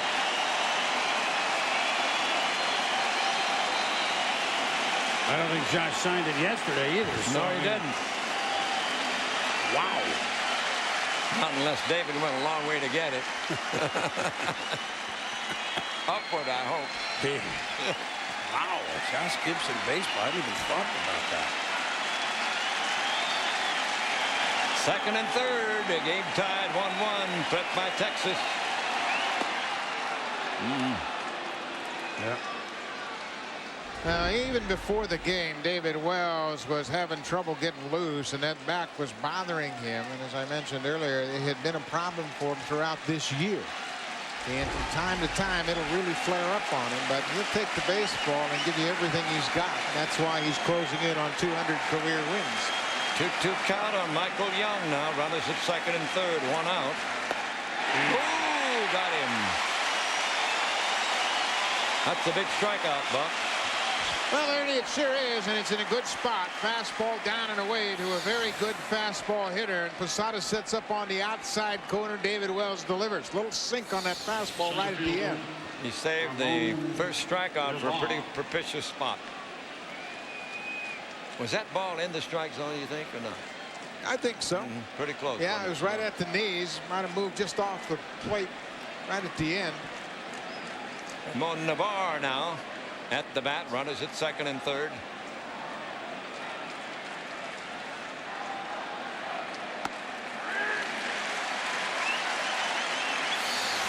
Take another look at this strikeout pitch to Michael Young. It certainly appeared to have the corner. Too close to take, I'd say. 1-1 tie. Runners at second and third for Texas in the fifth inning against the Yanks. It's a drive foul. This little guy hit a ball that looked like it might be a home run last night. Hit it deep in left field. And as soon as he hit it, he didn't watch it. He began to run like the ball was going to be in play. And he got around second base, and then he found out it was foul. It was nice to see him run and dig like that because, you know, you never know. And he hit it in the upper deck. Yeah, I know he did. Strike two, the count on him. Navarre at the bat. Didn't chase that one. Well, Showalter says that this guy will run until you stop him. Buck's got some good young players, and we already talked about Hank Blaylock and Mark Teixeira. His first season here with the Rangers, and he knew it was going to be a rebuilding process. 1-2 pitch, 2 out, 2 on. Staying alive. He had a line drive foul. Well, let's see. This is Buck's third club, isn't it? Yes. He was here with the Yankees. Then he went to Arizona. Texas. Came here. I think Joe Torres had 4. I think most managers move around a lot, generally speaking. Connie Mack, of course, was a big exception. Right. John He wore McGraw. coat and tie in there, so, you know, he couldn't move. Yeah, he couldn't move at Celluloid Collie. Right. He was collared. Walt Alston, right? But you're right. Yeah, Walt Alston was around, right? Most all the others, though, moved. Bucky Harris moved a million times. Yeah. Jimmy Dykes was another one moved a lot. Well, Jimmy Dykes got traded, though. Oh, yeah. Yeah, for Joe Gordon. Right. Well, we got a 1-2 count now. 2 out, 2 on. 1-1 tie. Well, he's hanging tough against old David. Now, this is what David Wells does. When he is in a jam, he has the ability to make the best pitches of the game. He made a great pitch to Michael Young to strike him out. Now, Navarre is really hanging tough against David, but you can see his wheels are spinning now. Where does he go to finish off this at bat to save these 2 runs? Counts 1 and 2.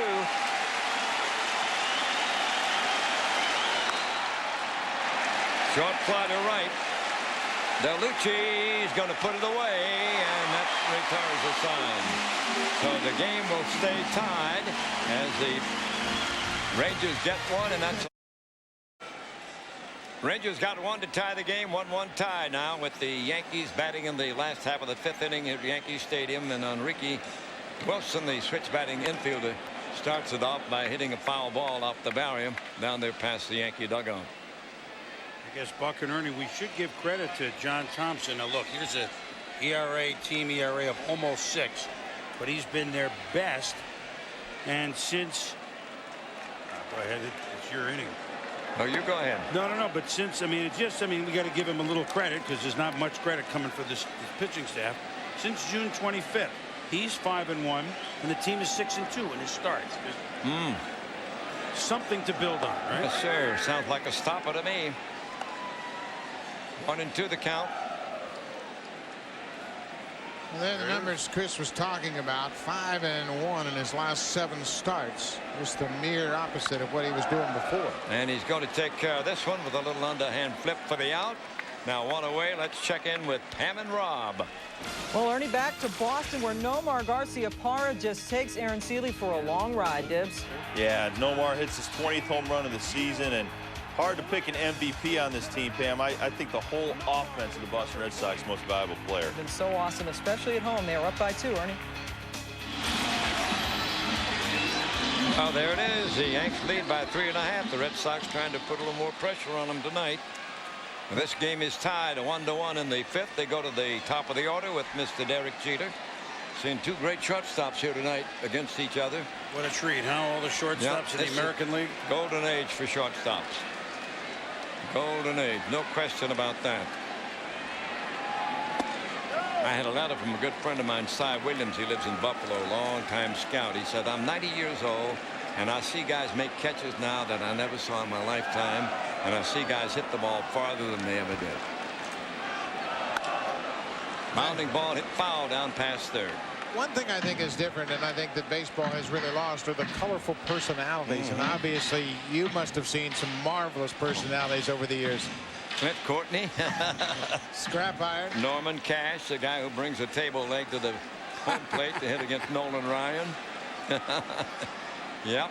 Bobo Newsom was another one. And I think most of the players back then really absolutely enjoyed playing the game and playing against one another, and they weren't afraid to let their personalities be known. Sure. I think that was a very colorful time for baseball. Well, I think it's sort of a reflection of our civilization, too.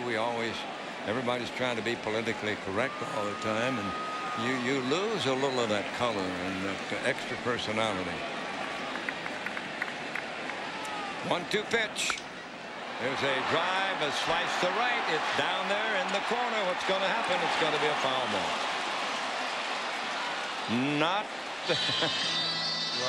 Not far away from the home run territory. You know, we were talking about the little fence there. Back in the late 20s, when the ball bounced over the fence, it was a home run. And for a couple of years, then they changed the rules. The American League had one rule, the National League had another rule. Really? And Babe Ruth might have hit some in bouncing. I looked in the 27 papers to see if any of the 60 home runs were bounced in. I could never find a reference. But it was possible for him to bounce the ball in and be a home run. I thought it was earlier, like Home Run Baker and those guys. No, well, it was for them, but the rule was changed in 30 and 31. I think the rule was changed. It went that late. Wow. Yeah. It was like the stolen base rule, right? If you went from first to third on a single, you got a stolen base. You got a stolen base. Well, Mr. Jeter's got a 2-2 count. The game tied. 1-1, 1 out, nobody on. Ground ball hit up the middle. There goes Young. Flip to first. In the dirt. He can't handle it. That will be a single. I tell you what, Michael Young made a heck of a play on this ground ball up the middle. And watch how quickly he unloads this ball. But it's a little bit short of the mark. Mark Teixeira tries to dig it out of the dirt. Ball skips up pretty high on him. Never got a glove on, hit off his chest, and Jeter gets an infield hit. Just the 4th hit for the Yankees. Both teams identical line scores now. Still all 8 hits have been singles, and now the Yankees have a chance to break the tie with a man on and a man out for Bernie Williams. Bernie says he's coming back, but you know he's still hurting.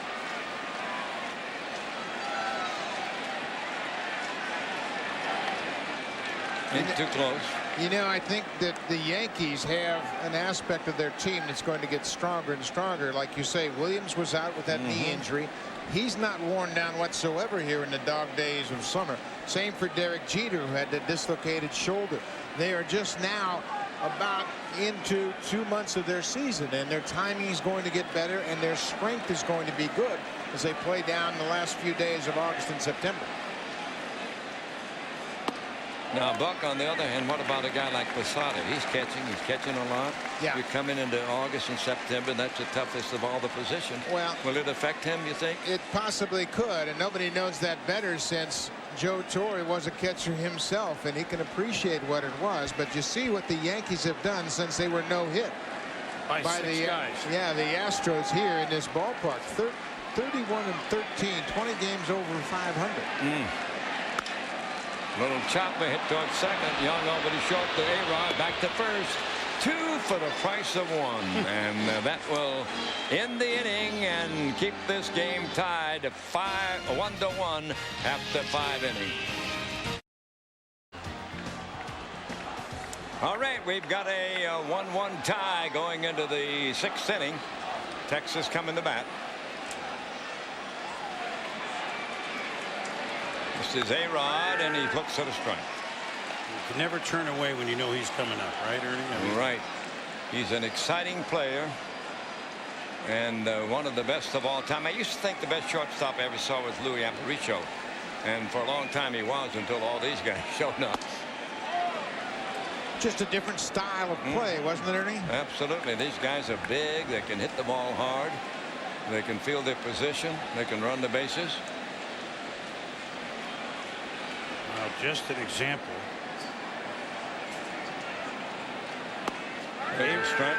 A-Rod, if he's on the verge of, let's see, if he keeps it going, he will have 6 straight 40-plus homer seasons, 6 straight 100 ribby seasons, 8 straight 100-run seasons. Hello, shortstop. I tell you. 1-2 pitch. Fouled away.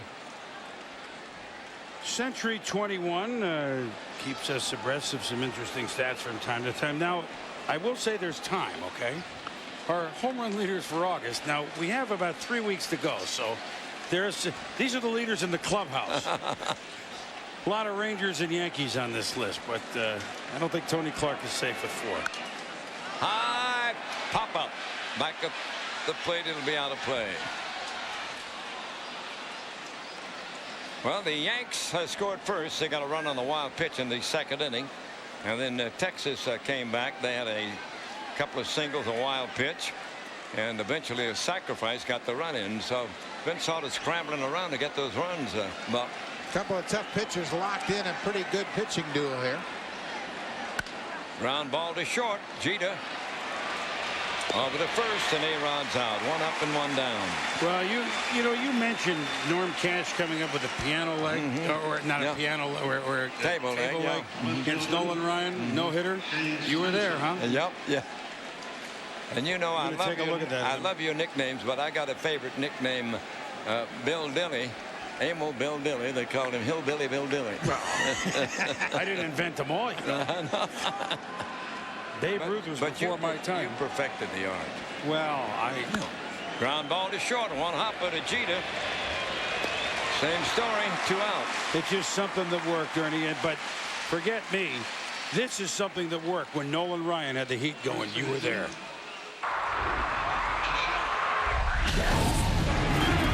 Now, Nolan Ryan is only 1 strike away from a no-hit performance. Here's the windup. He pitches. Swing and a pop fly back into left field. Going back Maoli. He's there. Makes the catch. And Ryan has his no-hitter. Boy, what a thrill. That's a great thrill, a no-hitter. How many did you catch, Buck? Never caught one. You're kidding. No, I had a perfect game into the 9th inning with Jim Clancy with 1 out. Line drive, base hit. Don't tell me you put the same finger down as you put for yourself. I'll tell you what, Randy Bush hit a broken bat single over Damaso Garcia's head. The next pitch was a double play, and he had 27 up, 27 down, 1 hitter against the Twins. Yeah. Well, Teixeira got himself a base hit. He's the first guy in the game with 2 hits. Well, I never saw a perfect game. I got close. Milt Wilcox had one at Comiskey Park. 2 out in the 9th inning, and Jerry Hairston put in as a pinch hit. It's a line drive through the box, and that was it. He got the next guy, but that's about as close as you can get. How many no-hitters, though, did you see? Had about 8 no-hitters, I guess. Okay, Nolan Ryan. Do you remember? Wait, you don't. Well, Joe Horland. We had. I did the Wilhelm no-hitter against the Yankees, which was the last time they'd been no-hit until this year. Then Jack Morris had one too. Yes. Most of them were against my team. I did the Rex Barney no-hitter at the Polo Grounds in let's see, that was 1948. And a man on first and third in the first inning and 1 out. And he got out of it. And went on to pitch a no-hitter. He walked a bunch of guys. Rex Barney. Rex Barney was very wild, you know. Dick Young wrote one time, if the plate was high and outside, he'd be in the Hall of Fame, you know. See, even the writers were more colorful than they were. Yeah, they were.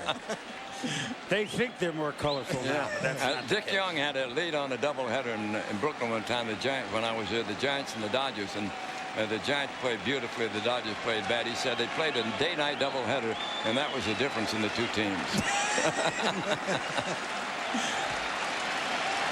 Strike 2 the count. Got him. Oh, wow.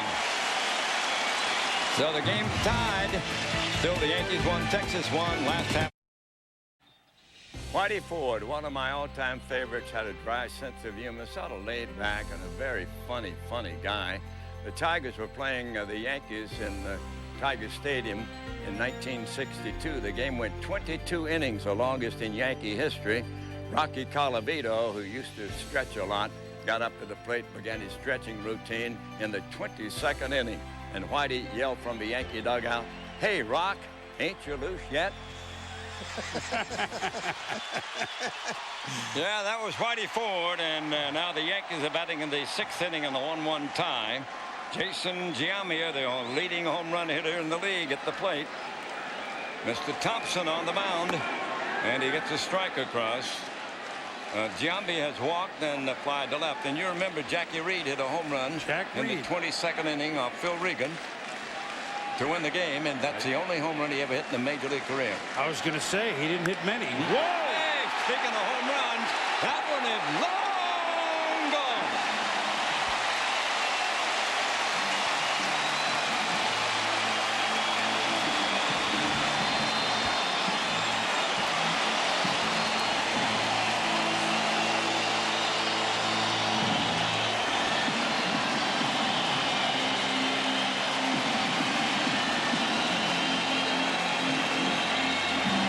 Number 33 for the league leader. Well, he lived up to his billing, didn't he? Wow. No doubter into the upper deck here at Yankee Stadium. David Wells has matched John Thompson pitch for pitch. Giambi has staked him to a 1-run lead here in the 6th. 2-1, the Yanks in the lead. Here it is again.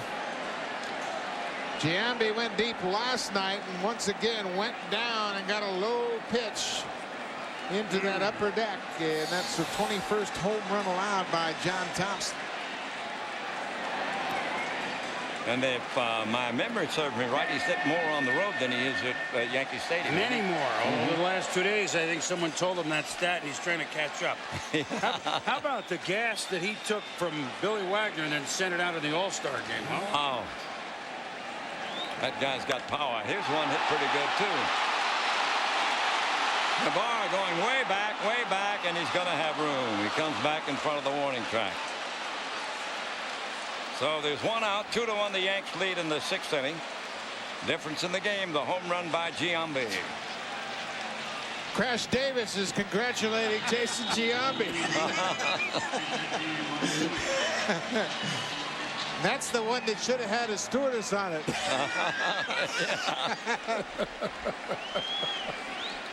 I'm going to stay out of that. Wow. You brought him out. Matsui at the bat now with a strike called. He's had a single in the fly to center. The Yanks have a 2-1 lead in the 6th inning. over the Texas Rangers.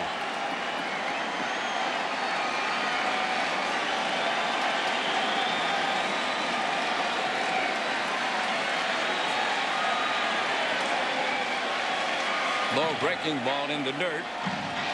1-1 the count.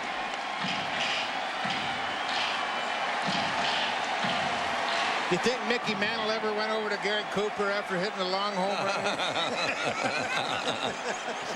He said, how about that, Coop? Times may have changed, although Mick might have been able to get away with it.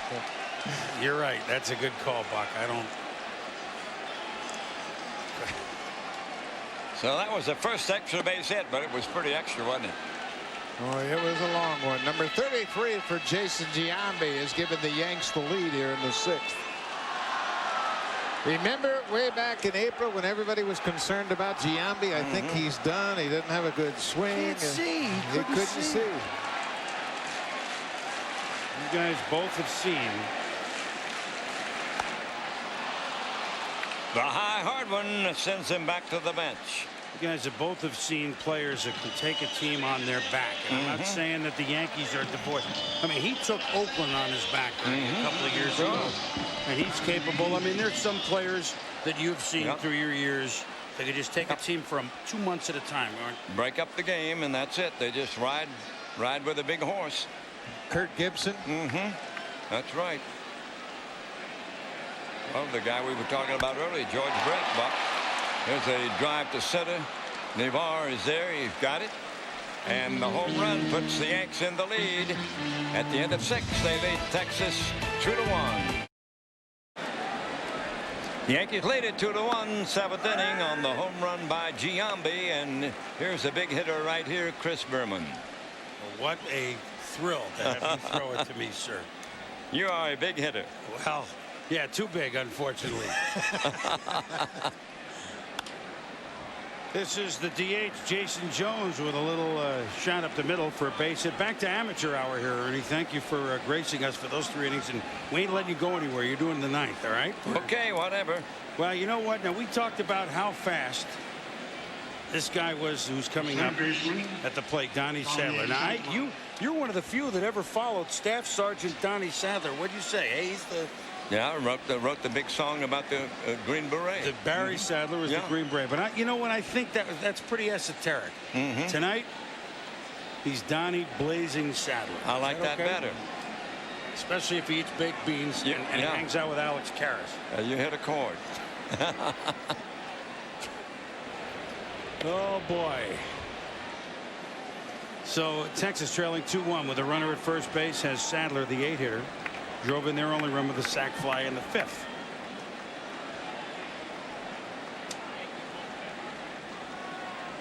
If you're tuning in late and haven't caught the baseball news today, the Yankees made a trade bringing back one of their own. Sadler bunts it, and Posada waits till it goes foul and swipes it. The Yankees traded with Seattle and sent Armando Benitez, who they've just had for a month, or less than a month, I should say, over from the Mets. It was in and out.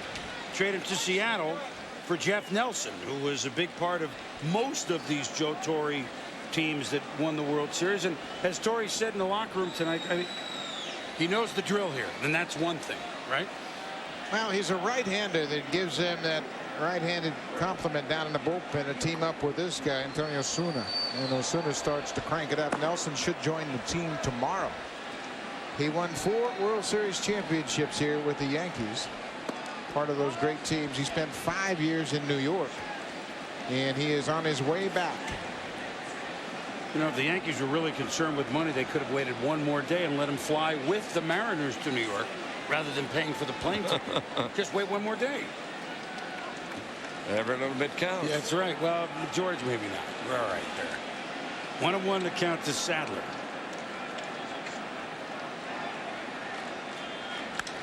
Ooh, opposite way for Sadler.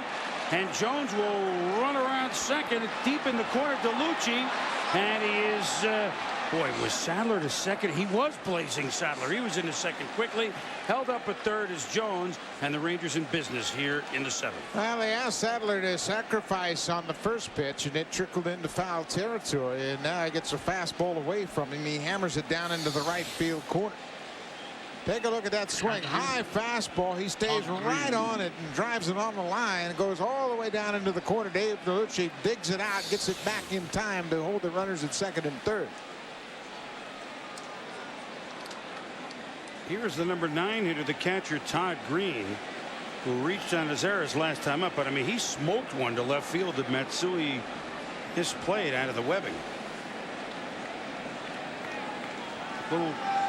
Little looper can give Texas the lead here against David Wells. Looks like the lower part of the batting order doing most of the damage for the Rangers. Well, they all can hit. I mean, now we're not seeing Blaylock and Palmeiro tonight. Well, the Buck said he promised he'd get them in. He forgot that we were doing the game. Oh, me. Yeah, right. Excuses. He promised, I'll get him in. Don't worry. I forgot. I didn't know it was you guys.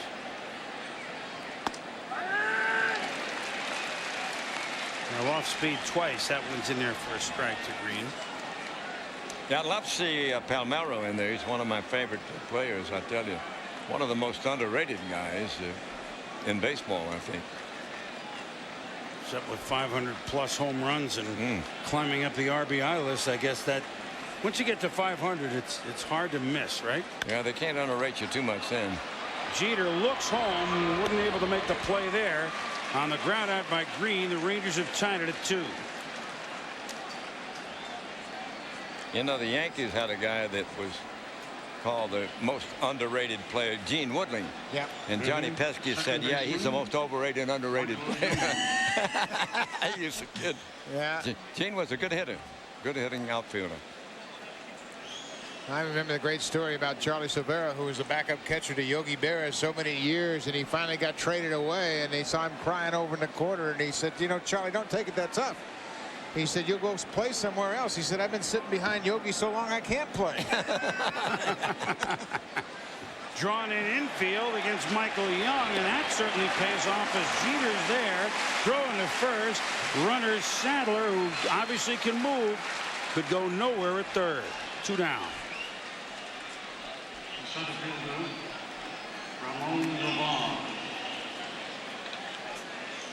Ramon Navarre, who last year was Ramon Martinez, changed his name, so truly he was a player to be named later. He was named later, wasn't he?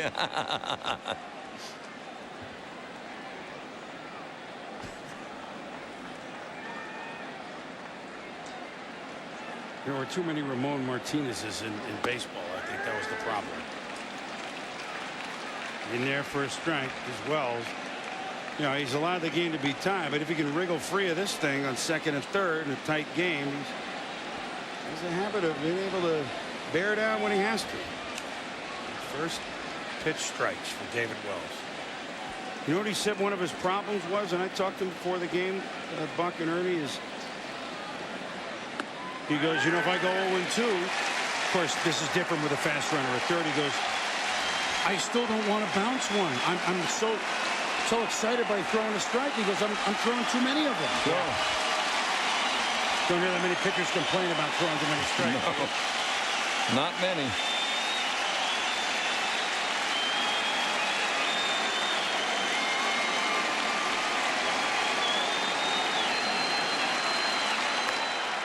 Reaches out and taps one to Wilson, over to Johnson, and the runner stranded at third. The Rangers do come to tie it, getting into the 7th inning stretch at 2-2.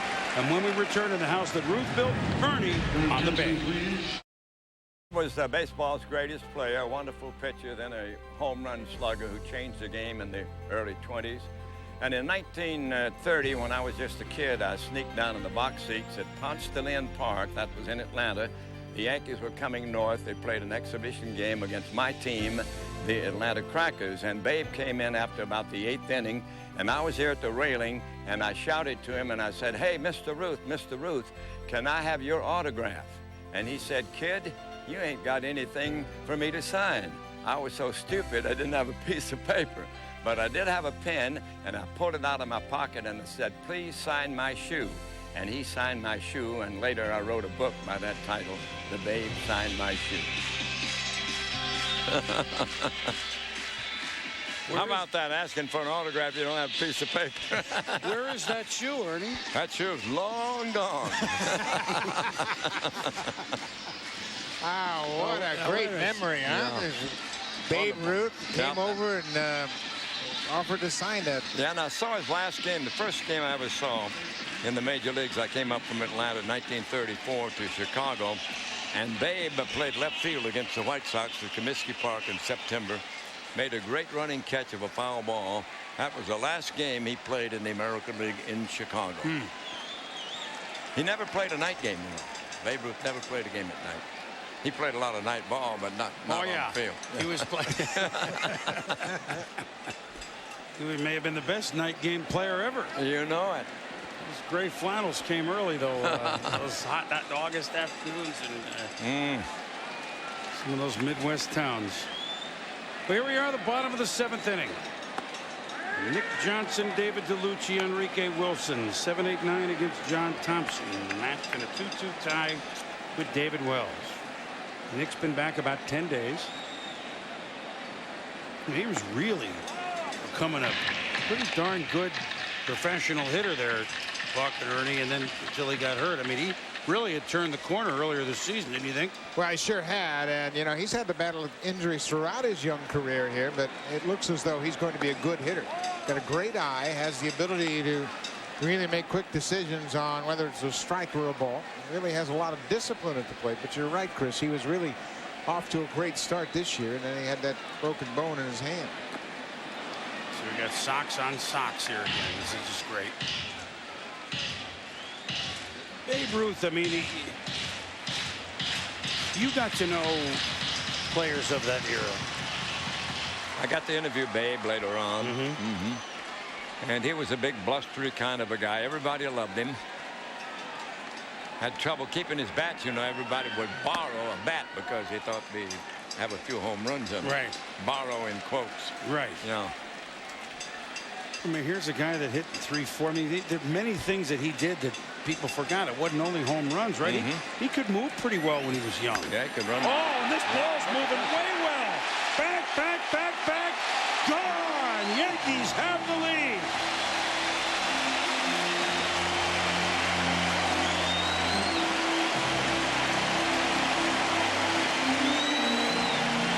A big guy, left-hander, high socks, high-arching home run at Yankee Stadium.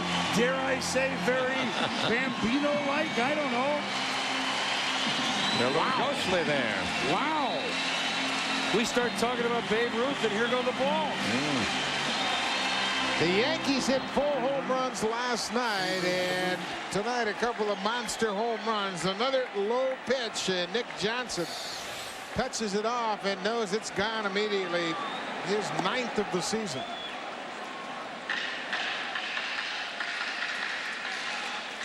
You hit that one good, kid.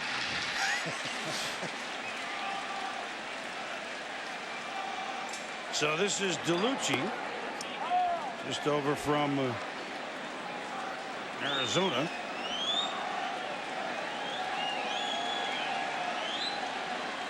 Two monster blasts there by the Yankees. John B. 33rd, and then Johnson.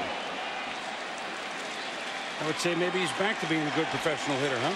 Yeah, he has got a great stroke, and certainly now healthy again. He's going to give them that extra bat down the stretch. Ernie, I'm going to segue, although we are in the house that Ruth built. But you talk about the great players of all time. One you got to know not because you did the Tigers back when, but because he was a Tigers, Ty Cobb. Yeah, Very different person. Had a lot of interviews with him. He's a wonderful person to me, although he had a bad reputation for being mean.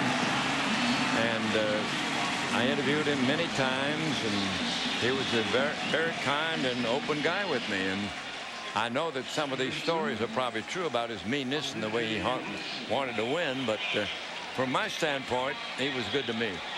Why do you think that was? Just a couple Georgia guys? I don't know. I don't know. Maybe I fooled him a little bit. Well, I think he respected you. We know that. What did he, I mean, a couple of things that he told you, some stories ever stand out? Oh, yeah, he told me a story about when he was sent to Anniston, Alabama, and he was playing in the minor leagues there in 1904, and Grantland Rice began to get these telegrams. Great phenom, Ty Cobb did this every day to get a telegram. And Cobb was telling it to me at the Masters Golf Tournament. And Granny Rice was talking about it, and he said, I want to tell you something, Granny. Ty Cobb said, I'm the guy who sent you those telegrams. Really? So he was promoting himself so Granny Rice would come down right about it. Wow. And Granny said, I didn't know it until right now. He was truly ahead of his time, wasn't he?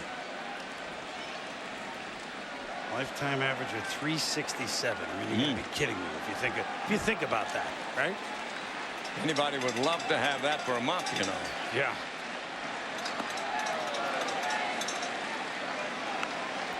So the Yankees, who've taken the lead here in this 7th inning, want to pad it. Texas, of course, assuming that Wilson's going to lay one down as Sadler came charging from third.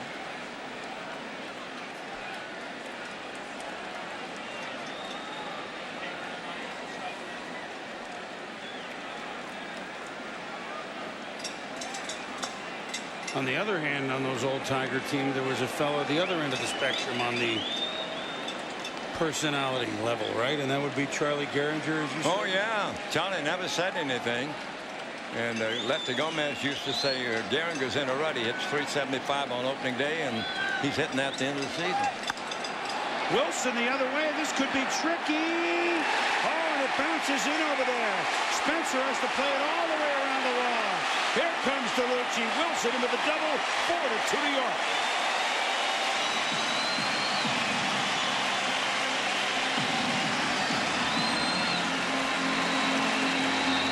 Enrique Wilson getting the start tonight for Soriano, and hitting in the 9th spot. He's just provided the Yankees with some big insurance against Buck Showalter's Rangers. Well, he takes a pitch up and away and keeps it fair down the left field line, and you can see Spencer's got all kinds of trouble. He has been out there a lot in the past, but now the Yankees have a lead. Thompson pitched well, but will leave on the wrong side of a 4-2. The Yankees with some long ball and a little cue ball, and Buck Showalter to make a pitching change as the Yankees have taken a 4-2 lead, and Ron Mayhay is out of the pen to relieve of John Thompson, who came into the once upon a time was an outfielder. Mayhay making his 15th appearance. You can see he's got pretty good control. 4 walks, 16 strikeouts in 20 in the 3rd inning. And here's Derek Jeter. Walk. Pop second and single. Hit 2 homers last night. The Yankees hit 4 last night. They got 2 tonight.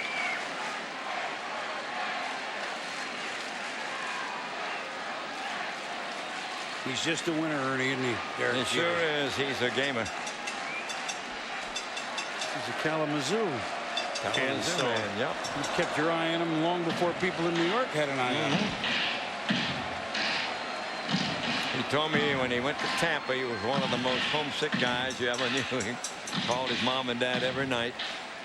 That's where he broke in. Didn't take him long to get to the bigs, though, did it? No, it didn't. He has so many things that he brings to the table. His defensive skills, his enthusiasm. Changeup right there from Mayhem. And here's Buck Showalter said, you know, that was my last year as manager. Was the last year Jeter wasn't on the Yankees. Just couldn't couldn't have waited another year. Things might have been different.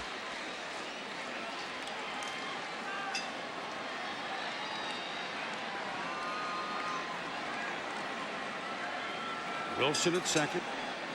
None out. 2 runs home.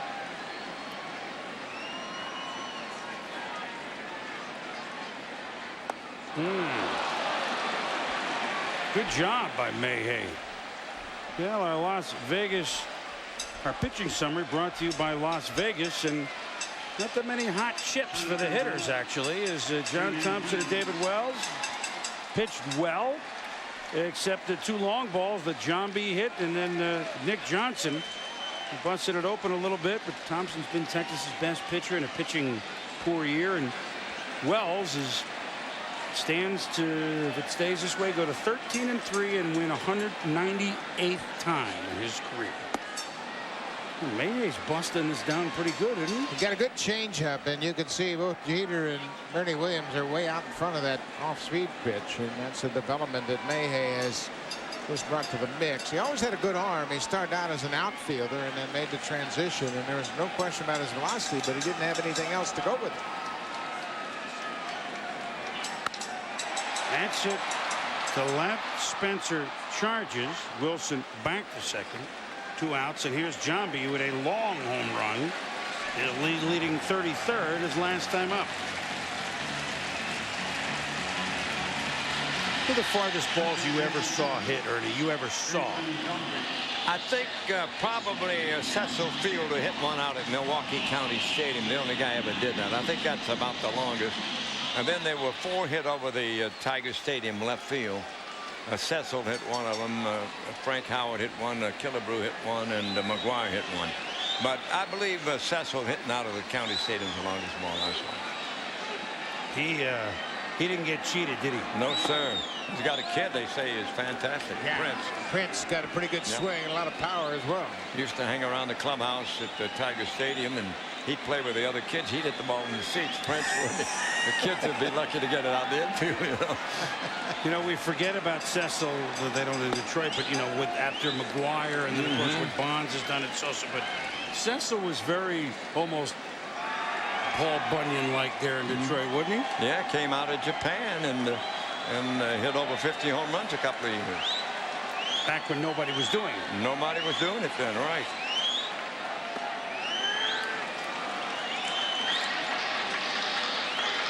Hammond and Osuna are throwing in the Yankee pen. There's Hammond, the lefty.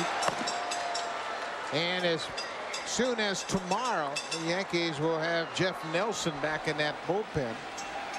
One of David Wells' former teammates here in New York.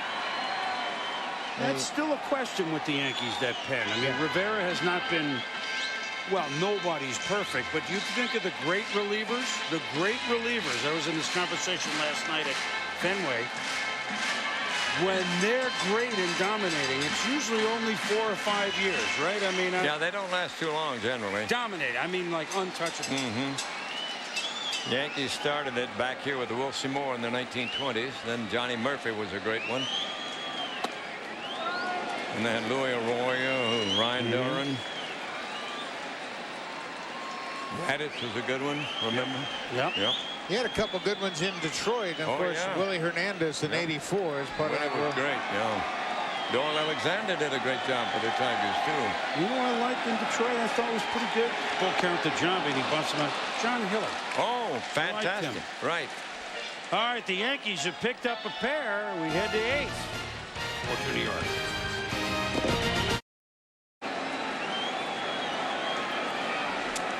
David Wells still on the hill here in the top of the 8th. Now working with a 4-2 lead and with a 2-run lead, exactly where you want to pitch to Alex Rodriguez. Leading off. In there for a strike. First pitch strike from David Wells.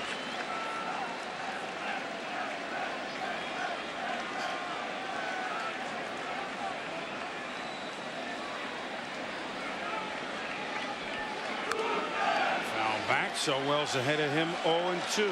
And you see A-Rod's numbers, 299, 28, 75, and it's pretty impressive given the fact he had a bad neck. He had a little kink in his neck early in the season. He wasn't able to really swing the bat that effectively. And, you know, he, like Jason Giambi, got off to a little bit of a slow start, but he has really picked it up here.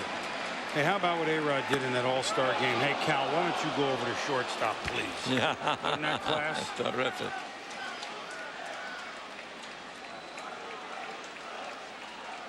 And then Cal hits the homer, and that's how we write our stories.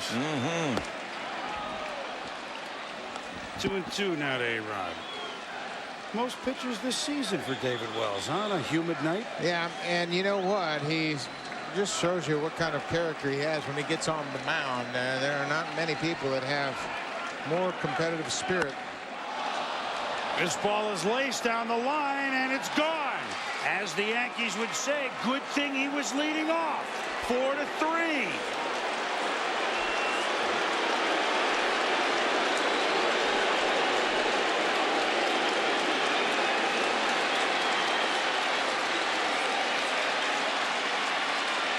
So the Rangers with a long ball. I mean, that ball wasn't more than about 330 down where it landed, but here comes Joe Torre.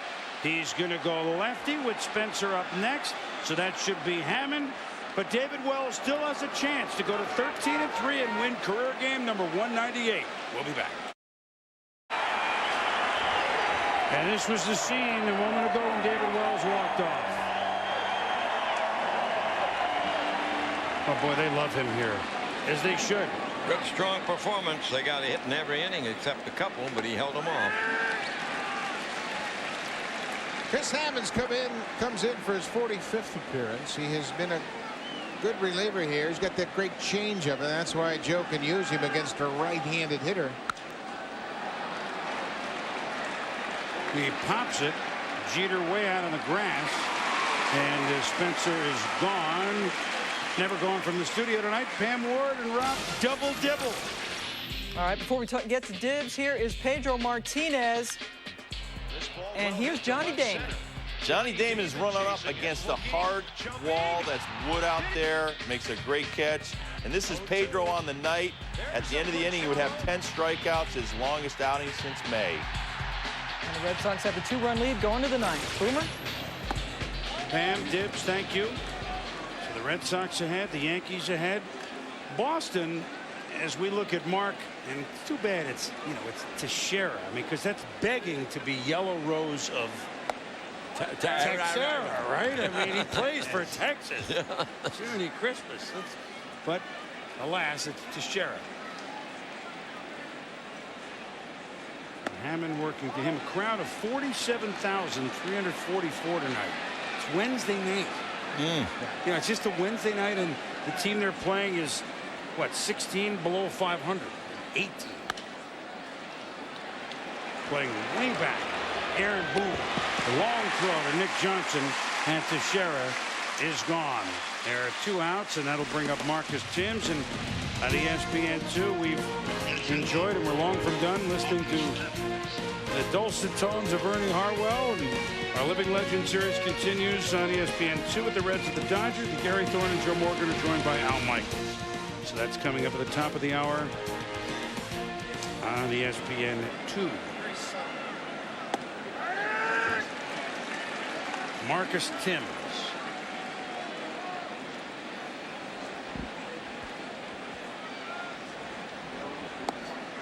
Hammond in there, and he's been in and out this year. He's not quite been what Mike Stanton was for the Yankees. Nor has he pitched as well as he did a year ago for the Braves. Right. He was outstanding last year and really had everything working for him. I was going to say, keep your eye on this AL East race the next couple of weeks. The Mariners come in here for 3 games, but then the Yankees are done with Oakland and done with Seattle. Starting next week, Boston goes home and home with Oakland and Seattle, and then out west first and then east. Then they play the Yankees.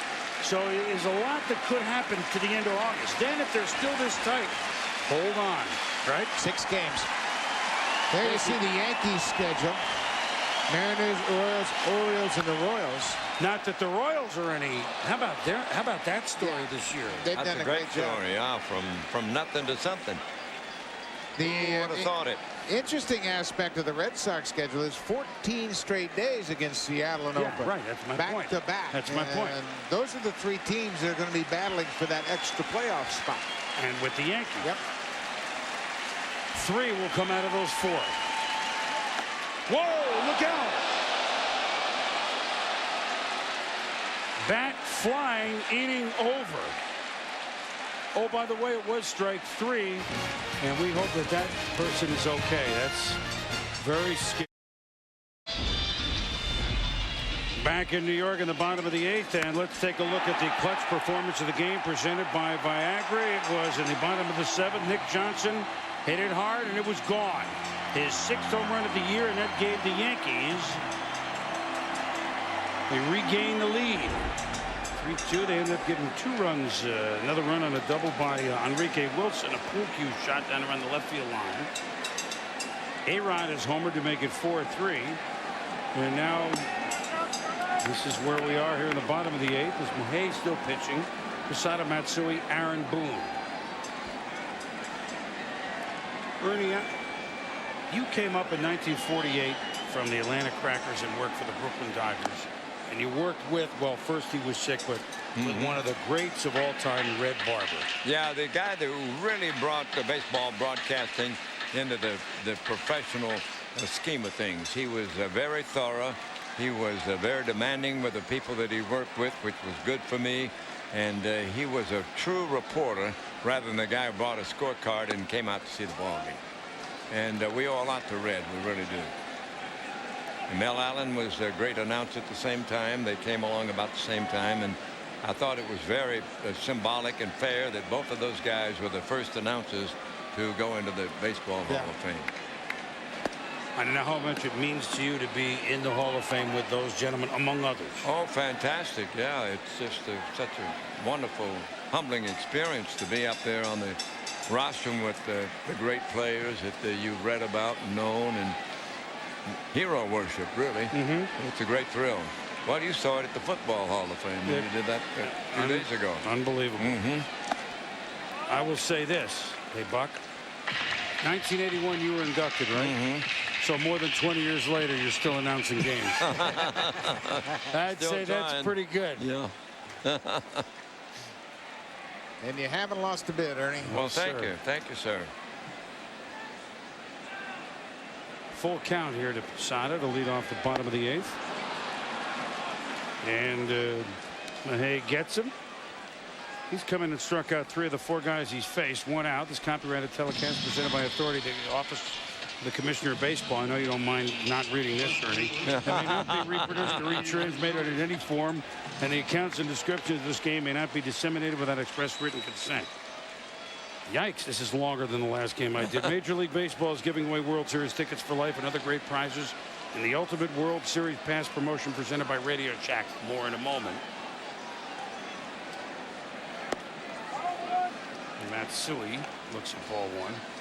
Winning hologram numbers will be announced throughout games 1 through 4 with the grand prize of World Series tickets for life announced in game 4 of the 2003 World Series. Don't miss the 2003 World Series. When did that card get written? I don't remember that one. Now, how about the next 3 pages? Jeez. I mean, I was a history major, and I wrote 40-page papers, but not during a baseball game. Actually, that's not true. I did write some during baseball games. They were on.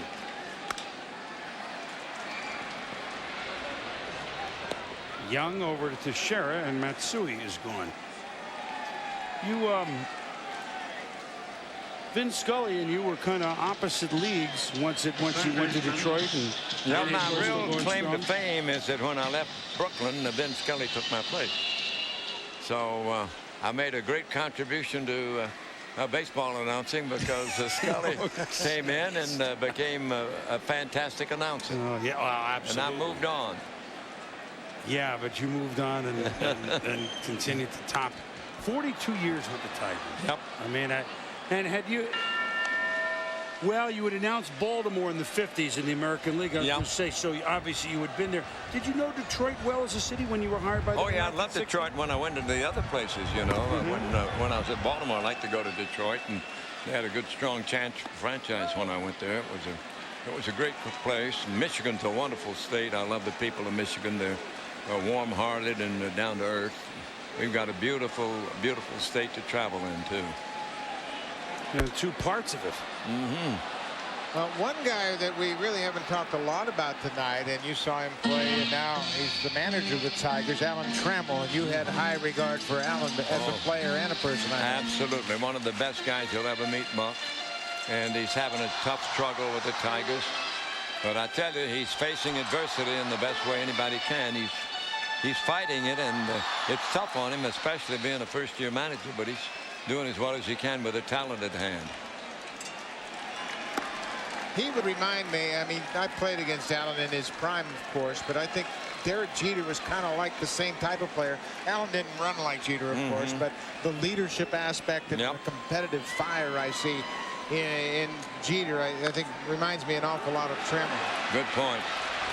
Mahay with a high throw and a nice job at first, albeit maybe a stretch groin by Teixeira.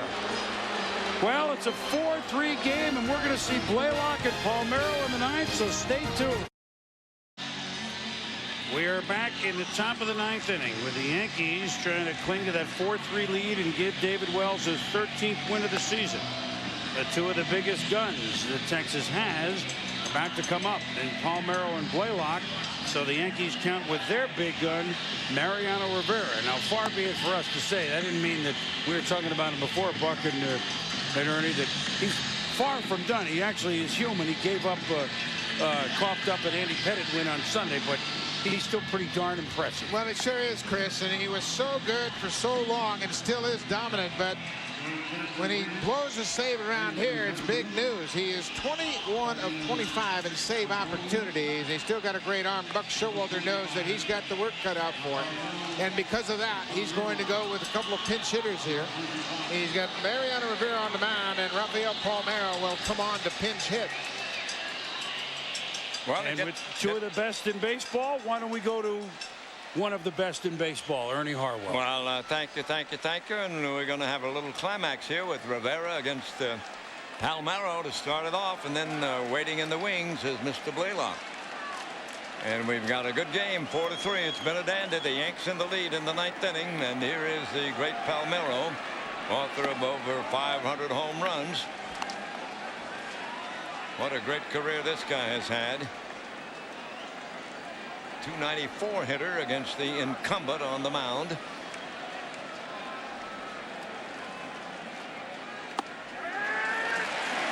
1-1 the count. Any special way to pitch to this guy, Buck? Well, he is so good to pull the ball, and he's quick inside. It's very difficult to get a fastball by him on the inside part of the plate. Rivera's gone backdoor with the cutter. Another cutter down and in. 2-1 the count on him. Rivera has included a few more sinking fastballs this year, but primarily still using that cut fastball to both sides of the plate. There it is there at 93 miles an hour. Under the hands at 3-1. Well, the relief pitching has been the perfecto on both sides so far. Yeah, absolutely. Hank Blaylock on deck. Now, talk about Palmeiro trying to squeeze one down the line. Look where Nick Johnson is. Wow. Well, he walked him. So there's the tying run if they get him home, and Mr. Blaylock. Yep, are they going to call him back? Yeah, they called him back. They're going to send Donnie Sadler up there, and that obviously would make you think that Buck Showalter's going to ask Sadler to bunt. And that's Nix is the runner at first base. So Nix will take over at first, running for Rafael Palmeiro, who started the inning with the base on balls. Sadler has bounced to third and driven in a run with a sacrifice fly. Drove in the first run back in the fifth inning. Yankees holding the lead 4-3 in the ninth, and Rivera trying to keep it that way and take it in the clubhouse. Everybody looking for bunt. Let's see.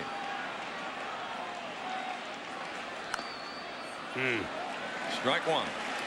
They don't lay them. Is it my imagination? I mean, I know the good old days. Do they not lay them down as well as they used to? Well, I've heard that all my life. I heard that back in the 1940s that guys can't run anymore. You know, it's the same old syndrome. That's why I asked you. No, I think it's always been that way. Maybe, you know, back in 1910, maybe everybody bunted. But it's not an easy thing to do. That guy doesn't want you to bunt sometimes.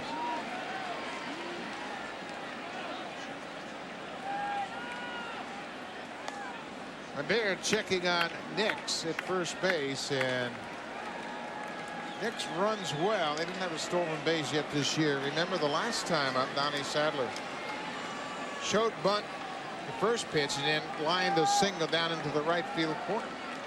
Well, he's got Mr. Boone in ready to shake hands with him if he wants to.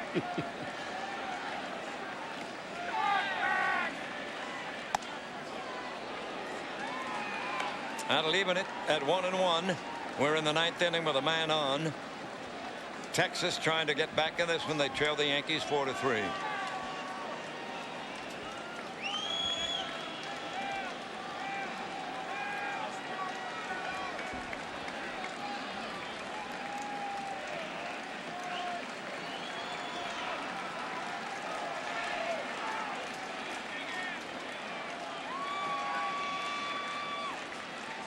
Buck, now let me ask you something here. Is Rivera over farther than usual? On the third base side of the rubber, might be just a tad. I noticed that. Yeah, he works from the side of the rubber, third base side. But this is way over. He appears to be over a little bit more than normal. Sadler waiting, 1-1 pitch. Man on, nobody down. 4-3 Yanks, 9th inning. Back to the pitcher. He'll have to go to first. And he throws it away. That'll be an error. Coming around third now is Nixon. He's coming home.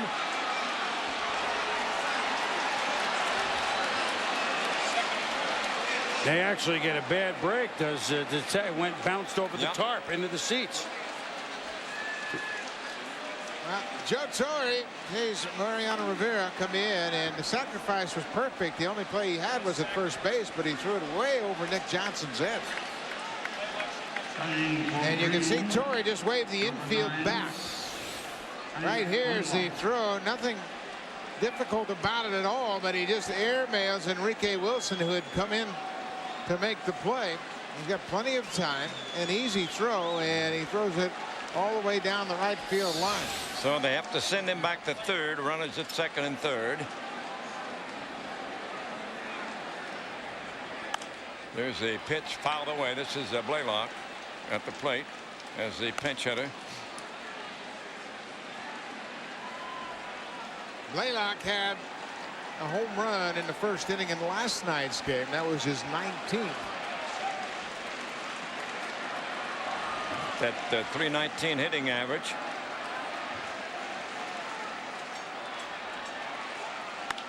There's a drive to right. That's going to get a run in, maybe two. Yes, sirree. Here comes the second one. 2 runs in on the hit by Blaylock, and the Rangers take the lead over the Yanks 5-4 here in the 9th inning. Now there's a blown save for Mariano Rivera.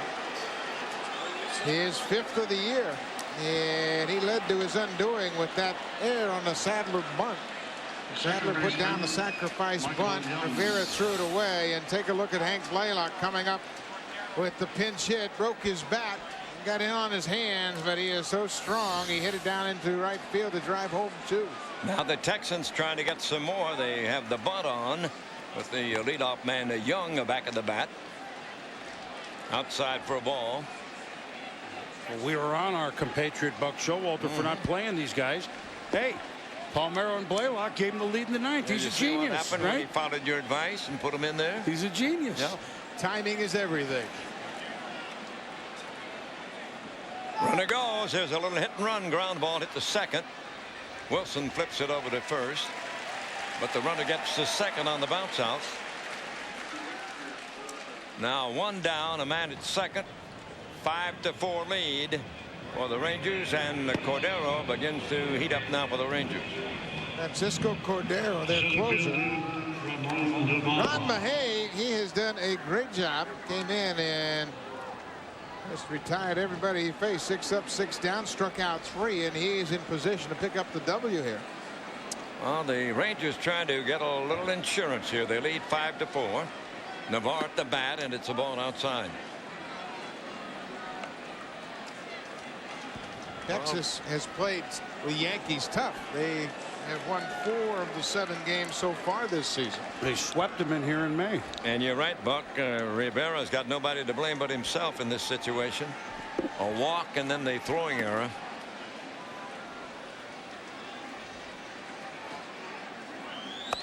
Watch out. You can see his command is just off, and this is what Chris was referring to. And Rivera was perfect for so many years here. Pinpoint control, great velocity on that cut fastball, and now, you know, he's going through a little rough stretch right here. Well, Stottlemyre out for a little confab. Well, man, it's just unlike a real closer, right, to walk the first guy. I mean, many of them do, let's face it. Many of them do. But the real great ones don't, right? Well, it gives you so many options on offense. When you get that first base runner around, you can do a lot of things. Play hit and run, you can bunt, you can do a multitude of things that will help you score a run, especially in that one-run ball game. So it gives managers gray hair. Well, you know about that, don't you? when I knew him just a couple of years ago, his hair was pretty dark. Well, he manages in Toronto, and look at him. At least he's got hair. I congratulate him on that. That's a high foul out of play. Touche. I'm talking about myself. No, I believe me. You're right. The good thing about gray hair is that it's hair. 5-4. The Rangers have taken the lead over the Yankees. Little tapper back toward the mound. He's going to go to first. This time it's an accurate throw. And on to third goes the runner, Blaylock. Well, now there are 2 down. A 1-run lead for the Rangers. Now we talk about Hank Blaylock developing into a very good everyday player. Had that dramatic home run in the All-Star game and comes up with a big pinch hit here. Well, I guess this is no surprise. Mr. A-Rod's going to be put on an intentional walk. I know the throw on the bunt changes everything, but when you have these guys now in Palmeiro and Blaylock along with A-Rod, you know, in this lineup, it's a whole different feel, isn't it? Yeah, it sure is. And that's what's encouraging about this team is the young players that they have developed in their organization that are now starting to take over as everyday players. Next challenge for the Rangers will be to go out and find some pitching to complement their position players.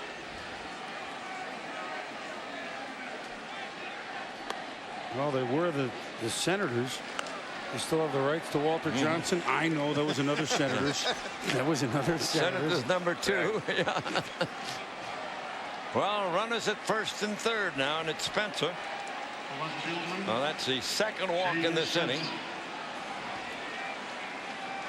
Rangers still ahead by 1. They've picked up 4 runs in the last 3 innings, 2 of them here in the 9th, to take the lead from New York.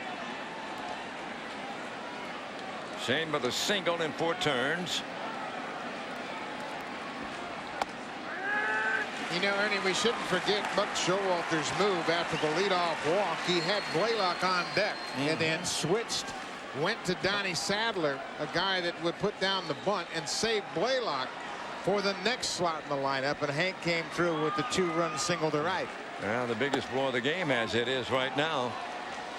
1-1 the count. A lot of guys would think about sending Blaylock up there with Palmeiro at first base and thinking, well, he'll hit a home run and we'll be ahead. Well, Showalter went with percentages, put Sadler up there for the bunt, and saved Blaylock for a run-producing situation. Runner goes. And that's inside. Oh, no, A-Rod takes second. That will be a stolen base. I guess he put himself in jeopardy. The official scorer will rule it. Spencer hits the ground ball deep second. Wilson over to Johnson, and now it's up to the Yanks. They'll bat in the 9th inning, but the Texas Rangers have rallied with 2 to take the lead over New York 5-4. The Rangers have taken the lead 5-4. The Yankees with their last shot now, and there'll be quite a few changes. Francisco Cordero, the closer, takes over, and Buck, he's got to do the job here. Yeah, he sure does, and he has been put in a situation to wrap it up for the Rangers. Ron Mahey did a great job, 6 up, 6 down. He's in line for the win. 55th appearance for Cordero. They had Urbina early on to close out. There's Einar Diaz, a new catcher. At third, the guy who knocked in the lead run, the tying run, the lead run, Hank Blaylock, will be at third. Sadler, the third baseman, will move out to the outfield. Yep, he's in left. So here come the Yanks, and they trail by a run, 5-4. It's been a good game, guys. Well, you were here. It was going to be good no matter what the score was, Ernie. Nick Johnson swings and hits a fly ball down the left field line. It'll go foul. Last time at bat, he hit one deep to right. A big boomer. A home run. 5-4. The Rangers in the lead in the ninth. Yeah, the Rangers have been scrappy, as we say. They've been so scrappy that they helped us out with the use of the booth, so we thank them, and cooperation making our evening a lot nicer. Hung in there and came from behind. Here's a ground ball up the middle. Knocked down by Young. Throw to first. He got him. Good play. Nice. Outstanding play by Mike Young. He went to his right, dove, stopped it, and he's got a strong arm. He was a shortstop as an amateur player, and watch how quickly he gets to his feet and throws a strike to first base to retire Nick Johnson, first out of the ninth.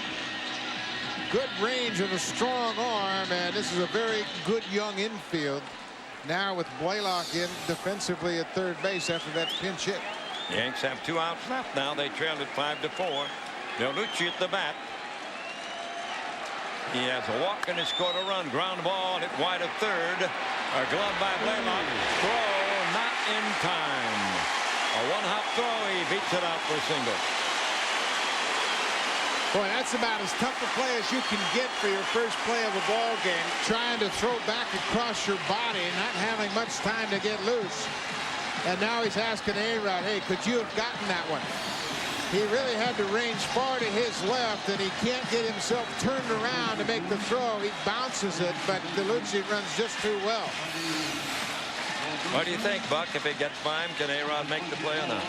I don't think so, because A-Rod's going to be going away from first base to glove it, and even though he's got a great arm, I think the Blaylock shot was the only one. It wasn't that sharply hit. Well, we'll have Ruben Sierra, the veteran switcher, to come in to pitch hit here. They'll keep the infield in double play depth. Tying run at first base. Ninth inning, the Rangers lead the New York Yankees 5-4. Sierra 5 for 16 without a home run as a pinch hitter.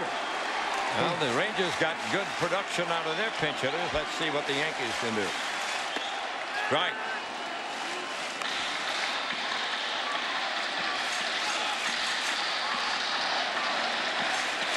Five to 4. The Rangers lead the Yanks in the ninth.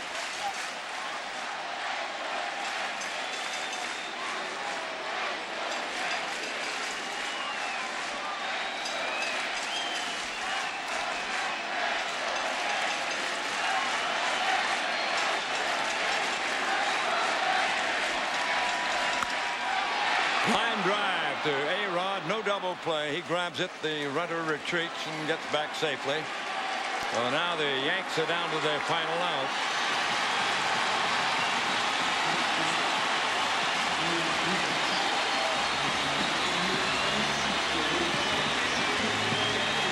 So it'll be Jeter with the hopes of the Yankees riding on his leadoff bat as he comes up now without a run scored, but he does have a hit. He is walked and singled. 2 out, 1 on. Cordero trying to protect that 1-run lead. So this is quite a confrontation here.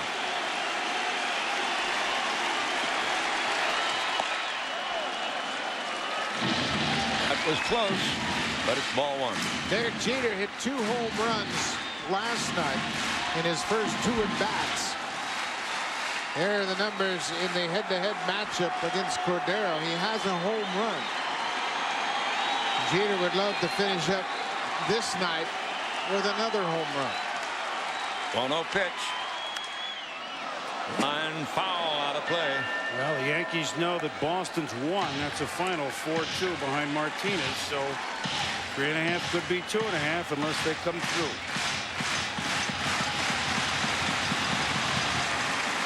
The Rangers scored a run in the 7th, a run in the 8th, and 2 in the 9th.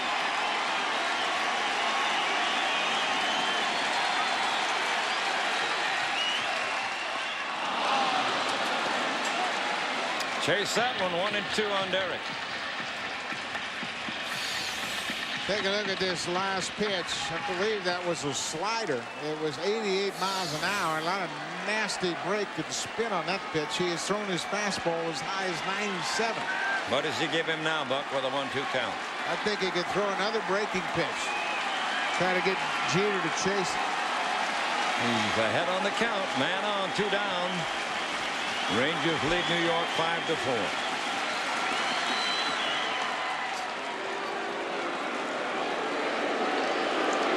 Yankee fans are on their feet.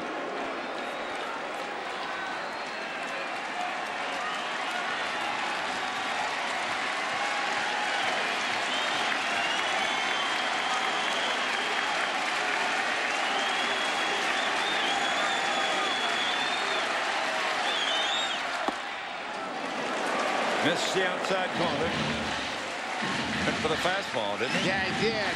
Diaz wanted a sinker in, then he called for a slider, and finally gave him a fastball away. That's what Cordero wanted.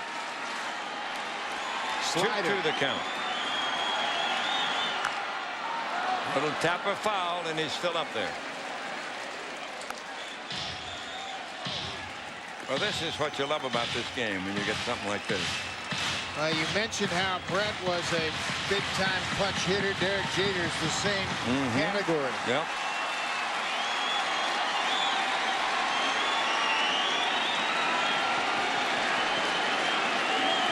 Two on Jeter, 2 out. That's a split finger pitch he called for there, and Cordero looks like he's in agreement with that.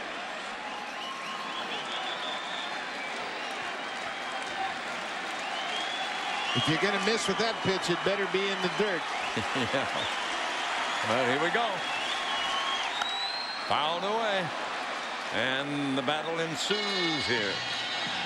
Like they changed their minds, and Cordero didn't want to throw that splitter. He went upstairs with the fastball.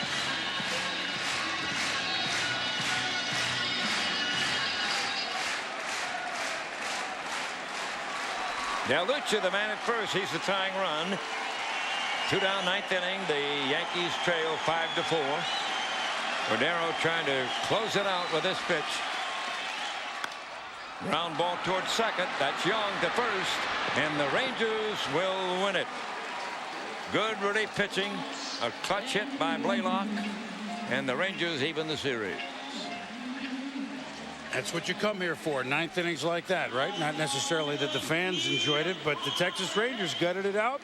They've now won 4 of 5 here in New York against the Yankees, and the Texas Rangers beat the Yanks by the count of 5-4. Well, enjoyed being with you. Was that fun for you? There was a fun night, Ernie. Thank you very much. Enjoyed it. Well, for those that might have missed it a little bit earlier, although where you've been for the last 55 years of baseball broadcasts, this is how Jason Giambi's home run sounded with the dulcet tones of Mr. Harwell.